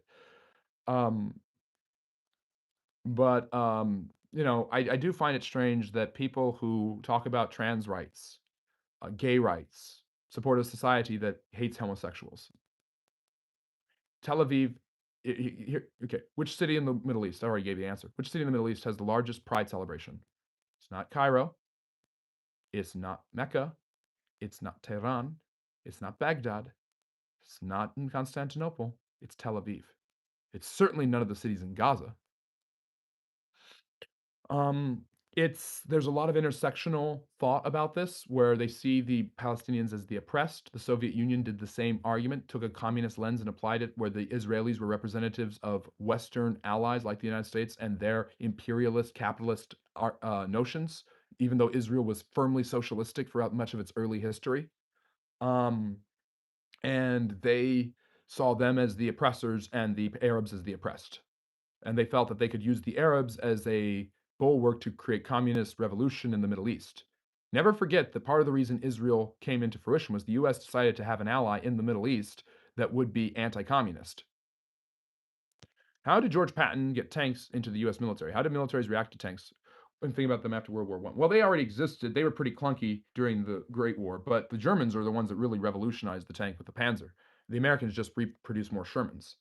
Again, everything America did in the last World War, what I call World War III, and a lot of people consider World War II, to get their victory was because of their military efficiency at production, not because they were better strategists. Although Patton certainly was. Um, it's always a touchy subject. I enjoyed it. Thank you for that, although we didn't agree. Why did we delete what Johnny Boy said? What he said is very, very nuanced and thoughtful. You're not allowed to disagree with me. That shouldn't have ever been deleted. The white race is being wiped off the mat, and we don't have our own living space. So that comment about I don't agree with you, but thank you for sharing your thoughts was deleted. But what Latoya just said was not. The white race is being wiped off the map. When you consider that white people are 7% the minority in the world, but own a disproportionate amount of the wealth, birth rates are low all across the world. In fact, Asians have worse birth rates than whites. So I'd be interested in that too. Interested in what? A lecture on the history of Norse paganism. Well, maybe I'll leave it as a topic. Next week it's going to be communism in Asia because that's what people voted for. I just couldn't do it because last night's live stream was so chaotic and I felt so bad afterwards. I was like, I got to put this issue to rest now. And I've done it. It shapes everything about Christian and Jewish relations. And that's not fully true, by the way. There are plenty of Christians who support Israel without the evangelical lens of the end times. You're a good goy. Just it's like you didn't listen to any of a lecture. You're probably 14, so it's okay. I don't blame you, but I would be goyim. I would be a non-Jew by that definition. I spent a lot of time with Jewish religious officials. I spent a lot of time with Jews. I've danced in synagogues with rabbis. Like I said, ex-fiance was Jewish, was around her and her family a lot. No one in any of these circles of Jews ever referred to me once as goyim. Once. I've heard a lot of people commenting that Iran is Middle Eastern. I'd like you to explain the distinction between Persian and Arabia. Iran is Middle Eastern. It's close enough that I can use it geographically loosely, but it's not technically Middle Eastern. It is not Semitic. Its language family is different. It is Indo-Aryan instead of Semitic language and Semitic people. It is historically Islamic, but it is not a Middle Eastern country in the cultural sense of a term. It is just a common thing used just for the sake of geography. You might disagree, but I think if U.S. was Norse pagan instead of Christian today, we wouldn't see this war with Iran. Probably, but is that necessarily a bad thing? You have to prove that that's a bad thing. Let me see here. Will lefties protest anything? I don't know what you mean. I am considering starting a YouTube channel and try activism for converting the West to Norse paganism. There's a lot of people that are interested in that today, but why? Why do you care what the West does? Just seems like a waste of your time. Historically, though, the Church, at least Catholic Orthodox, have held that Jews do indeed hold a place in the end times in the Antichrist. At least I believe this is the case. No hate meant. Yeah, there is. Yeah, the Christian Church does seem to have some sort of idea of an end times reclamation with God and the Jewish people, of a showdown between God and the devil that centers over the Jews. So I don't know. How come we don't have patent pizza like Red Baron pizza? Why didn't the Red Baron become an acceptable mascot? Because he was German. Now, I am not asking you to convert to Norse paganism, but it is true. It has too much support that the channel start. I would start it, but I'm not going to agree with it. The West functioned successfully not as Norse pagans. They were conquered as Norse pagans by the Romans. They functioned successfully as Christians. It's just the historical reality. Also, you said Hindu state. India is not a Hindu state. It might be a Hindu nation, but it's not a Hindu state for sure. It's a secular state. No, you don't understand what I mean. There is a state that is historically, predominantly, culturally, anciently Hindu, and that's India. There are states that have a historical, cultural association and affinity with Christianity. That's Western Europe and the United States. They are not theocracies. They are not Christian states today. Many of them are become quite secular. They have secular government. They have a separation of church and state, but they have a tradition, a cultural and historic and ethnic tradition that lends themselves to one religion over another. The Jews haven't ever had that, except the Davidic kingdom. I just think it's because everyone has seen what the IDF has done to civilians. There's been a lot of horrible things the IDF has done to civilians. Absolutely. And if you were to see what the Americans and the Soviets did to German and Eastern European and Western European civilians at the end of the last World War, you probably feel the same way. I'm sorry, this is just a reality of warfare. Invading armies do horrible things to people. What is interesting is that the proportionality of deaths of civilian to militants is in a smaller strip of land than any of the other wars, significantly lower between Israel and the Palestinians than it was for the Americans and the Iraqis. Thank you. I'll take it. A more handsome Adam Driver. But Tehran is beautiful. My best friend from Tehran is bisexual. Okay, then. If your grandparent, I'm saying that it's not. Iran is not the gay capital of the world. Tehran is not where gay people go to celebrate. If grandparents were pro-Jewish in the 1930s, then there was a fair chance that today's equivalent group are anti-Israel in their actions. Do you agree? No. The same group? What do you mean by that? This is the oppressor-oppressed narrative. The actions of the state of Israel in a war against the Palestinians are not comparable to the Nazis systematically rounding up and killing millions of Jews. How far do you think dodos were shipped from Mauritius by the Dutch? I know the one was confirmed to be in Britain. The Dutch went everywhere during the 17th century, Goose Harkington. I think it's important to always hold a nuanced and historically informed view, especially with regard to topics such as the Jewish question. You can't just blanket hate people. And you can't just blanket love them. And there are people who are just, oh, Jews, Jews, Jews, who are obsessed with it. But I haven't met that many of them. And it's more, and I've said this before, positive cultic behavior where you're obsessed with something and you think it's great no matter what is off-putting, but it is not as off-putting as negative cultic behavior. The people who are obsessed with this Jewish issue care more about Israel than Benjamin Netanyahu. They do. They talk more about it. They care more about it than he does. So, let me see. You almost married a Jew. Yes. Beyonce was your ex. Beyonce's not Jewish. Could you possibly give a lecture about pre-Islamic Arabia? Ooh, that'd be a fun one. I've done a lecture on the rise of Islamic history. Hars, put in the video so that everyone will see what a bigot I am because I hate Muslims, apparently. Hars, can you put in the video on... By the way, check out Harsinet's video where he does edits of US presidents. It's a really cool video. A really cool channel. But, yeah, please put the video about Islamic history in the chat. So you can learn... So you can see what a bigot I am. People call me a bigot against Muslims when Muslims, because I say that Mecca did not exist in the 7th century and Muhammad did not write the Quran, they have basically said that they would violate my mother in front of me and made other horrible threats. But I'm the bigot. Let me see. I'd love to hear about pre-Islamic Arabia, the UK and Chinese opioid crisis, the slave trade of Middle East, fact versus myth, key pirate figures in the Dark Ages. Ooh, Blackbeard. Oh, for goodness. That's a tough one because there's just so much that you asked for. These are all live stream lecture topics.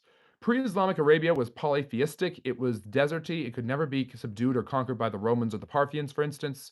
The UK shipped merchants and traders for the British East India Company. It was really wild, now controlled by the 1830s.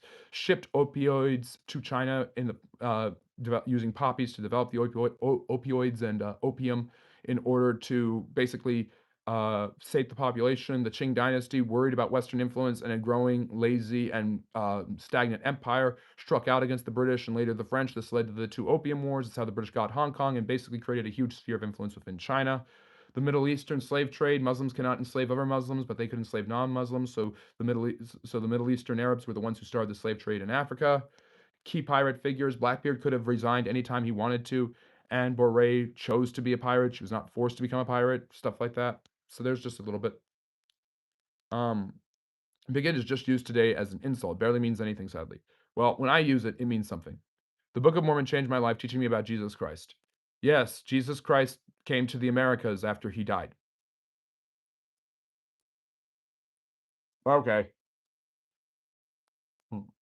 I had one up early, and it was a Jewish one, and I took it down because of it. You know what? I'll go back to I had this one, then I had this one when I talked about the Holocaust. I'll leave this one up for the rest of the time. Was Moby Dick truly based upon a real whale? No, I've heard it's an allegory for Puritanism and how awful and retrograde it was. Let me see. I wish that we still had opium dens and over-the-counter cocaine medicine. No, you don't want that. Coke and Coca-Cola, John Pemberton. So yeah. Let me see here. Oh, I finally caught up to the chat. Can you tell me about Yugoslavia? My great-grandfather and his brothers left during hard times and migrated to different parts of South America. Let me take a sip of coffee. Hopefully you have something nice to drink, maybe some snacks. If you haven't liked and subscribed, now's the time to do it. We're coming up on the end. We went 80 minutes and we finished this issue. I answered my critics. I dealt with the issues regarding Israel and the Jews. And now I want to move on. I want to get back to history and social studies next time. Hopefully you guys will do me that honor.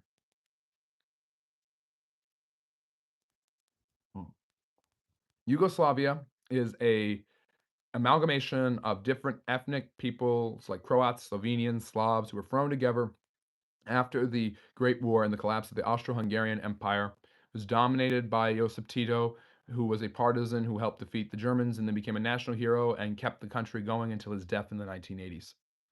There's just a quick summary. And then it broke apart in the late 90s after the fall of the Soviet Union and the end of the Cold War. I know you do, and I appreciate it. I'm just saying don't put too much weight into the people calling you one. It's obviously not true.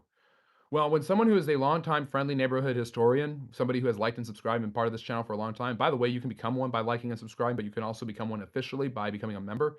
When people who are part of this channel's culture call me a bigot, I'm not going to respond nicely to that. I'm going to respond forcefully and swiftly. And that's what I did. I got tired of it and I was like, you know what? I'm going to set the record straight. I'm going to talk about all the wonderful things I think about Islam, and I'm going to explain nuance and perspective, something nobody has.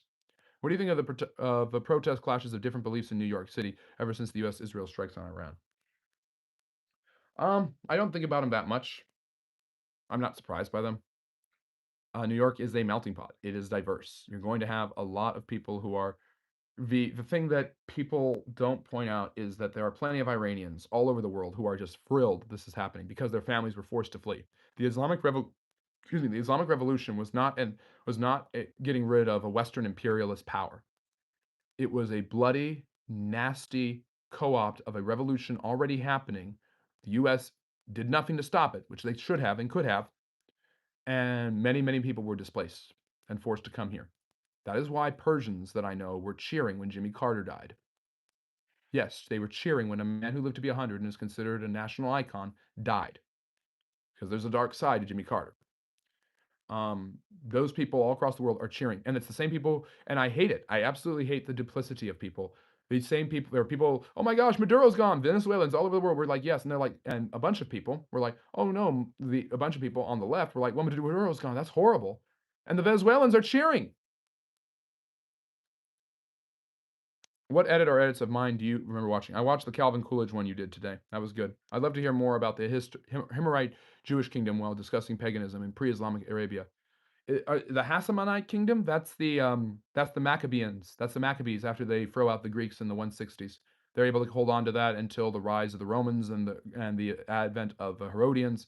I will probably do a live stream lecture on the history of ancient Israel at some point, which will probably stretch from the earliest Jewish accounts to the time of Christ and the destruction of the Second Temple. So, yeah. Let me see. I'd subscribe and join the live streams. In my opinion, friendly history shorts are better than his videos. They are quick and informative. Thank you. I know Iran is not gay capital of the world, but hopefully one day it will be. Well, if the U.S. gets its way, it might be. If you export democracy, and it works, you actually do get people who choose willingly in a meritocratic society to express their sexuality. Let's talk about Norse paganism.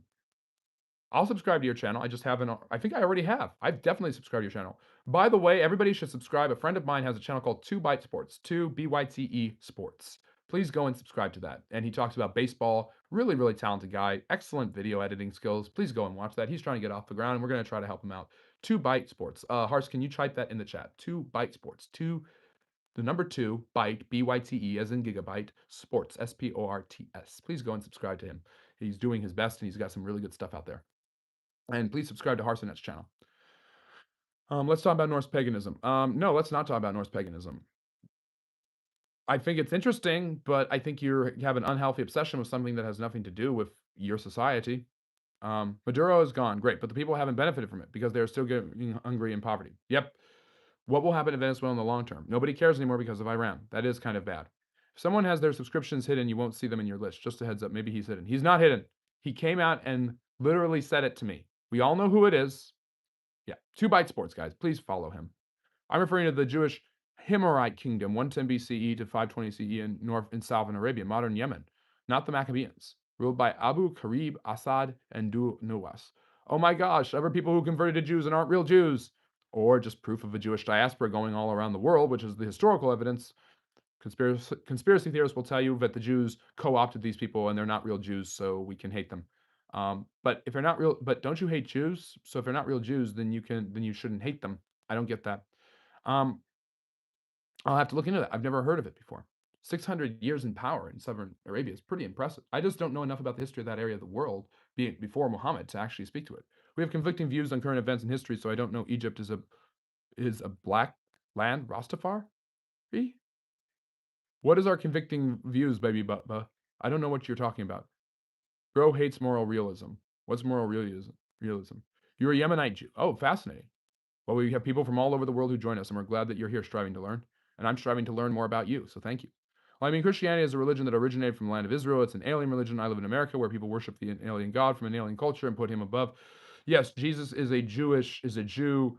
The Christian message is that that God makes no distinction, is no respecter of persons, so anyone can be saved. So of course it's going to have a more universal application. It's not an alien religion in that sense.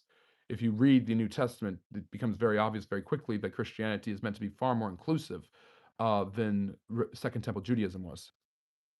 Yes, I posted to your channel, ours.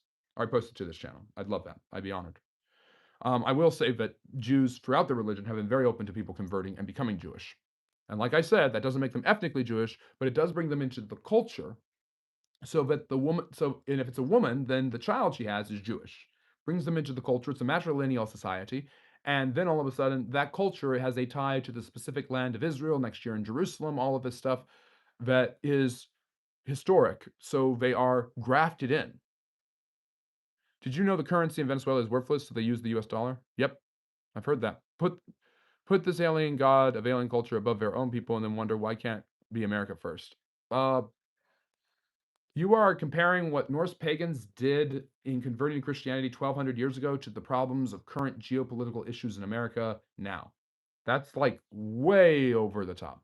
And this religion believed in a holy war in Iran. If this was Norse paganism, there was no connection to the Middle East, and there wouldn't be in the war against American interests and against my dear country. Except that the war isn't happening only for religious reasons. You can have geopolitical wars for non-religious reasons. The war against the Nazis didn't happen for religious reasons. The Nazis were actually more into Norse paganism. It was also prophesied of the grafting in of Gentiles in the Torah and Tanakh as well. Many Jews hold to that final day. And the Christians believe in the grafting in of the Jews into the Christian church, so there's some sort of unification of them that's advocated in both the Old and the New Testament, Roach. And Roach has an emoji because Roach is a member. So consider becoming a member. You get early access, bonus perks, your own live streams, all of that. Delivering an ought from an is. How am I delivering an ought from an is? Please tell me how I'm delivering an ought from an is.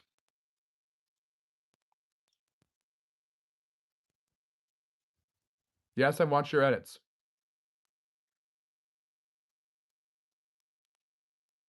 Yes, it has that connection to that land, but it has application in every single culture and land. So no, it's not alien. This is like, so should the Aztecs have continued to worship should people in Mexico worship the Aztecs gods, even though they demand blood sacrifices?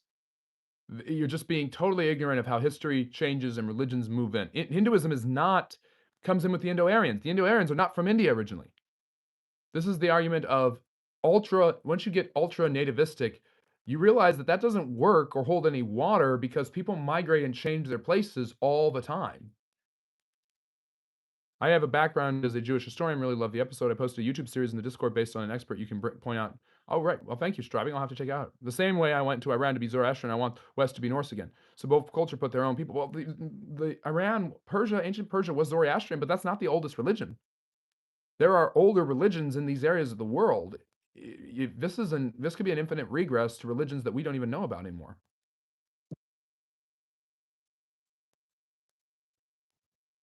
Let me see here. I'm just wondering, where is the ought and is? Compare the differences between the Jews and the Rastafari. The Jews believe in the coming of a Messiah. The Rastafari believe that Messiah is Haile Selassie, the great Ethiopian emperor who stood up to the Nazis and Mussolini. How many languages in the world? Dozens, hundreds. Well, I am not a Nazi apologist, but I don't understand why their interest in North paganism is considered bad. Well, I'm just saying, I wasn't even saying that. I was saying that wars are fought for non-religious reasons all the time, and it has nothing to do with religion. Maybe some of it has, but not all of it. And if America was pagan, there's no guarantee that they wouldn't be supportive of Israel. Maybe less so. I don't know. I just I think it's totally asinine to say that every civilization should practice their ancient religion when their ancient religions don't exist anymore. It's very hard to find them. And if they practice them, that doesn't necessarily lead to flourishing and success. Why are pagans the cause of the world's problem? Why are the Europeans the cause of the world's problems?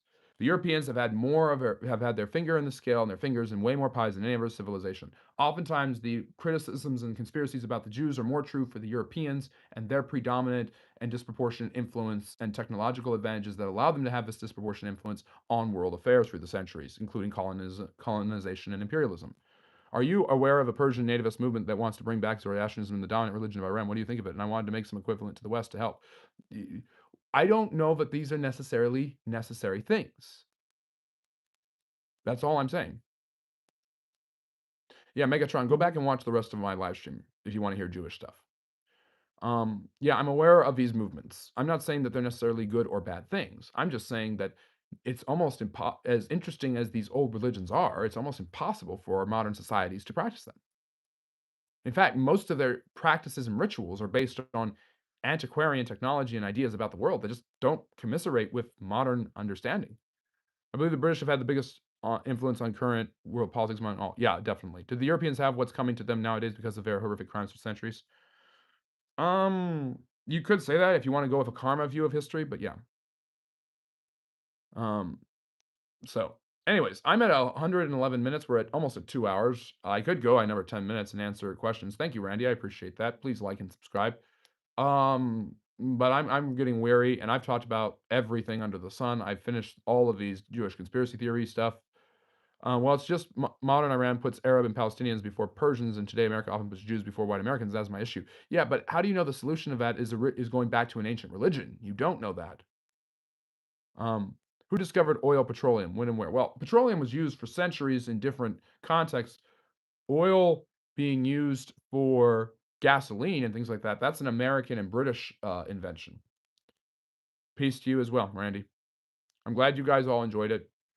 I'm getting weary. It's 6 o'clock. If I tried to prove James Polk was a bad president to you, would you listen? Yes, but I wouldn't agree.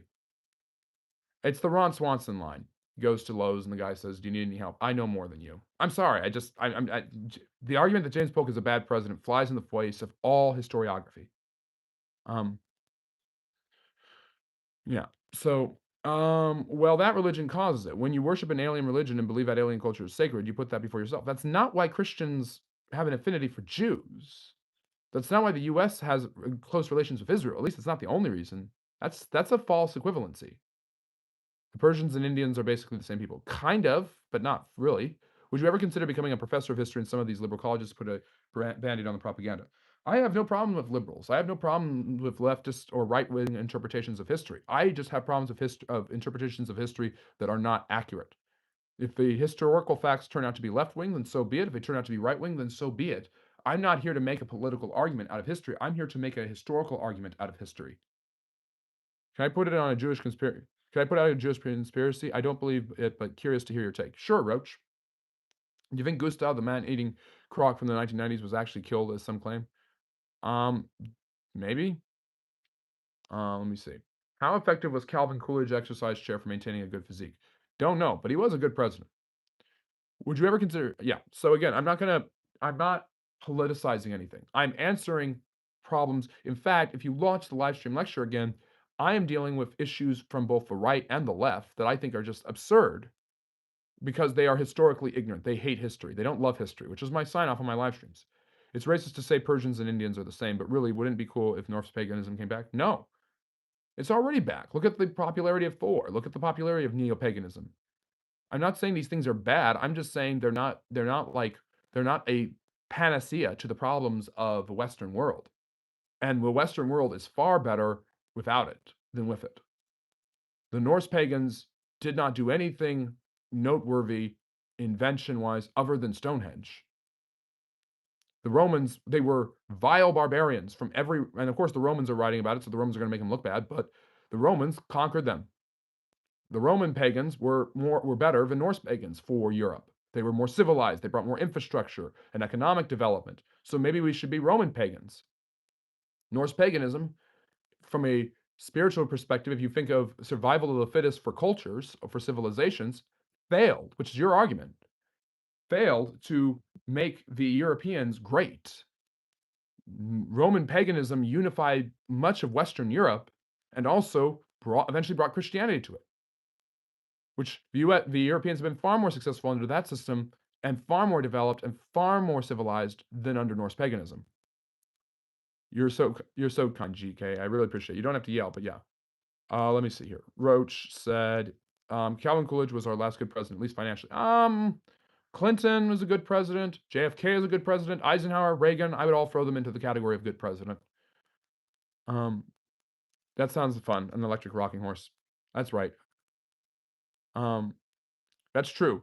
I do think that there is a lot of people who are anti the actions of the state of Israel who fall into the anti-Zionist and then the anti-Semitic camp really quickly. Like I said, you can criticize Israel without being anti-Zionist.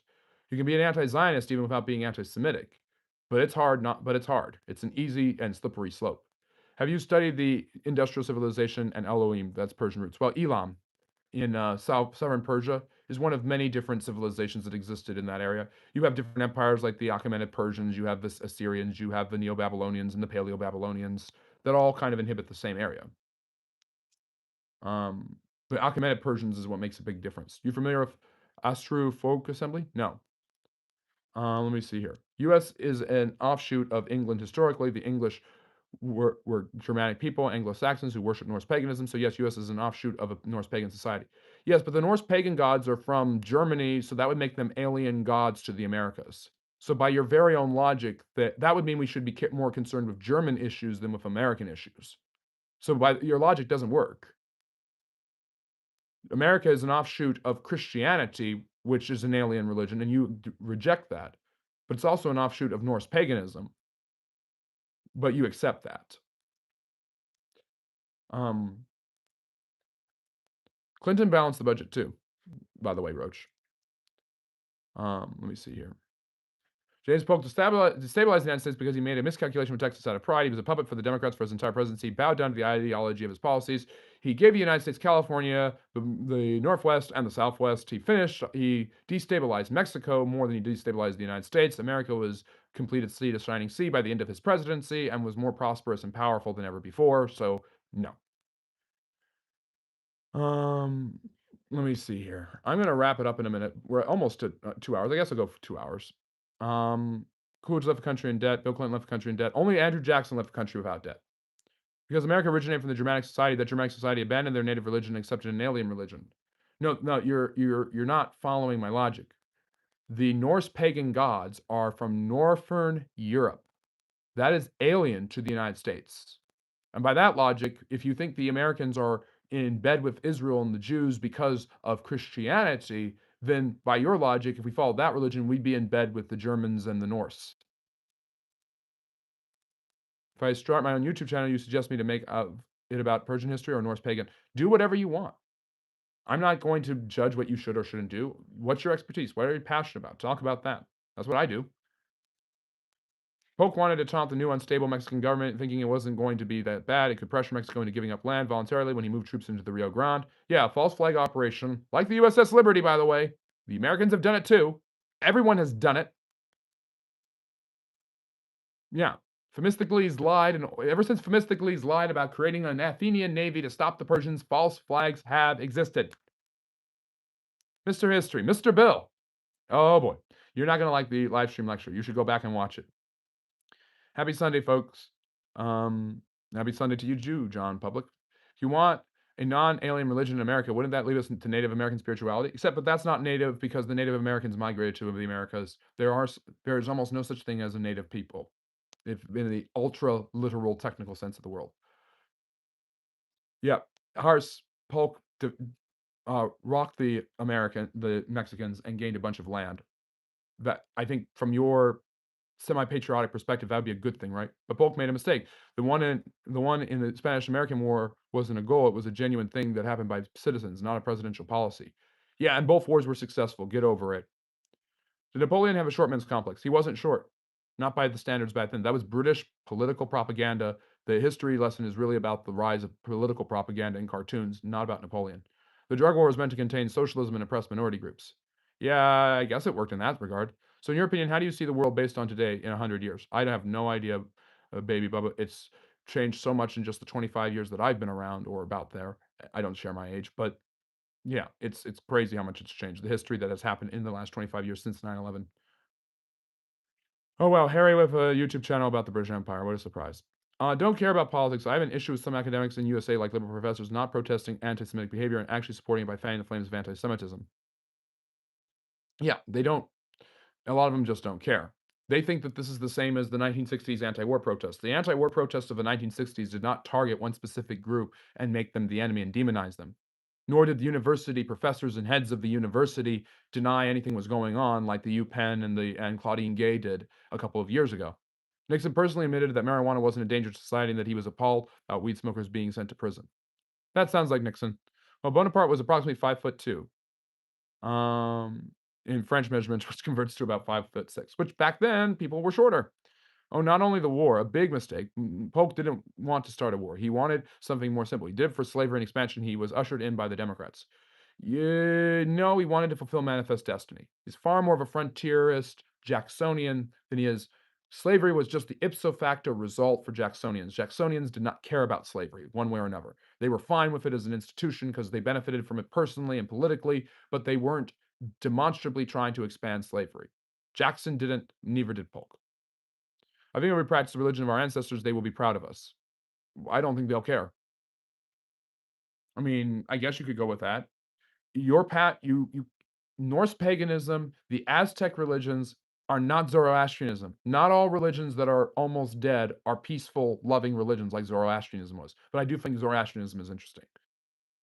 Would the Mongolian horde beat the Ottoman Empire if their leader didn't die? Yeah. Well, it wasn't the Ottoman Empire yet. It was Osman and his Turks. Why are they called French fries? They're Belgian. I don't know. When France refused to help the US invade Iraq, they changed the name to Freedom Fries to try to insult the French. So if not a Norse paganism, what religion you suggest as an alternative for Christianity? I don't suggest religions. I'm saying that paganic religions sound really niche and cool, especially if you wanna be against the grain of Christianity, which I get, but they aren't necessarily all peaceful religions that lead to a flourishing society. I'm sorry, but they're just not. You think that the goal of my channel is to find alternatives to religions. My goal of the channel is to talk about history, and within a culture of a society, a religion is going to develop. I think Genghis Khan was based. He based himself in a lot of women. That's why he had a lot of children.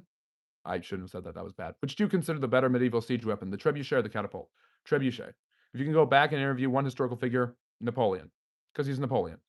And I would like to know the invasion of Russia. I actually think that was a justifiable thing. Hars, put my video on Napoleon in the chat so they can go watch it. Go watch that. Go follow 2 Byte Sports. Go follow Hearts and Nets channel. Go watch my video on Islamic history. And if you ever have any questions about the Jewish thing, please, for the love of God, watch this live stream lecture. And about Native American spirituality, that is not native to the people. They are native to this land, but your ancestors did not practice Native American spirituality. Right, because they're aliens. Because everything is about alien religions and alien groups. So you can demonize that term in one context, but it has different applications. The British are still salty about 1776. When you build a huge world empire, you don't need to care about letting the Americans go. Oh boy, somebody's striking the British. Here comes Harry. What book can you recommend for people who want to learn more about history? What kind of history? There's just so much. Justinian's Flee is what I'm reading right now. That's on the Byzantines. Learn about the Byzantines. Learn about the Eastern Romans. They're important. They really, really are. And I don't know enough about them, and I'm excited to read more about. Okay, I get what you're saying, but I have a question. You think in Iran it's okay to return to Zoroastrianism, but you and say it doesn't make sense for the West to return to paganism? I never said it didn't make sense. I didn't say it made sense one way or another. People should be allowed. I'm very, very much a libertine on this. If you want my actual opinion, which is almost political, so I should charge you for it, but I'm not going to. I think people should be allowed to worship whatever they want, as long as they don't hurt anyone. I'm very much in bed with the founding fathers on this one. In league with them, I should say. Did Samuel Adams really move to Tahiti and end up with 8 wives? Lucky guy. No, that's go gone. Anyways, why did America want to use all of our military bases for the Iran war? Because they're America. Uh, When left with slavery issued as Secretary, Polk went into office because the leaders of the Democratic Party wanted him to support the new acquisition of Texas because the Mexicans were made for war, but he did that, started an accidental war, except that Texas was already part of a nation under Tyler and Polk. That's not why that war happened. It was a false flag to gain land. I'm sorry, Rodolfo, you caught us at the end. I've gone over 2 hours. I've answered a bunch of questions, 40 minutes of Q&A after an 80-minute lecture where I finally, hopefully, put this issue to rest. I'm going to tap the sign from now on. If you want to talk about the Jewish issue, like PVK wanted to and some other people did, go and watch this lecture. You'll hear my entire thoughts on a bevy of issues. So yeah. Hello, Otak. Sorry, I'm logging off right now, but it's great to have everybody here. We have people from all over the world like Harry and Otak, and of course Hart and Faraz. Um, yeah, that sounds about right. Why do you have issue when I use the word alien, but when Trump uses, you are okay with it? You have no idea what I'm okay with. I'm saying you are using alien in one context to justify something that you would not when your other arguments don't hold water. Christianity is alien to the United States, but so is Norse paganism. Um, yeah. Well, you're very welcome, ValeQuest and everybody else. If you don't agree with me, then learn how to defeat me. Please like and subscribe. I will see you guys Friday at 6 p.m. Eastern for more Q&A. Check out all the long and short form content we have available for you all the time. Polk wanted Mexico to cause the war, and he did that. Texas, which was newly acquired afterwards, he left the slavery debate for Zachary Taylor. Yeah, he did. So, I'm sorry. Polk didn't care about that. I've been here for 2 hours, Bill. I've been doing a lot of this, so no way the Mongols would have defeated the Turks. Ottoman Empire had guns and cannons, but nobody else. Not in the 13th century they did. Not even the Chinese had it, and they had gunpowder. Mm. All right, I'm out, everybody. Have a great week. See you later. And as always, please, I'm making this request because of everything I talked about. Love history.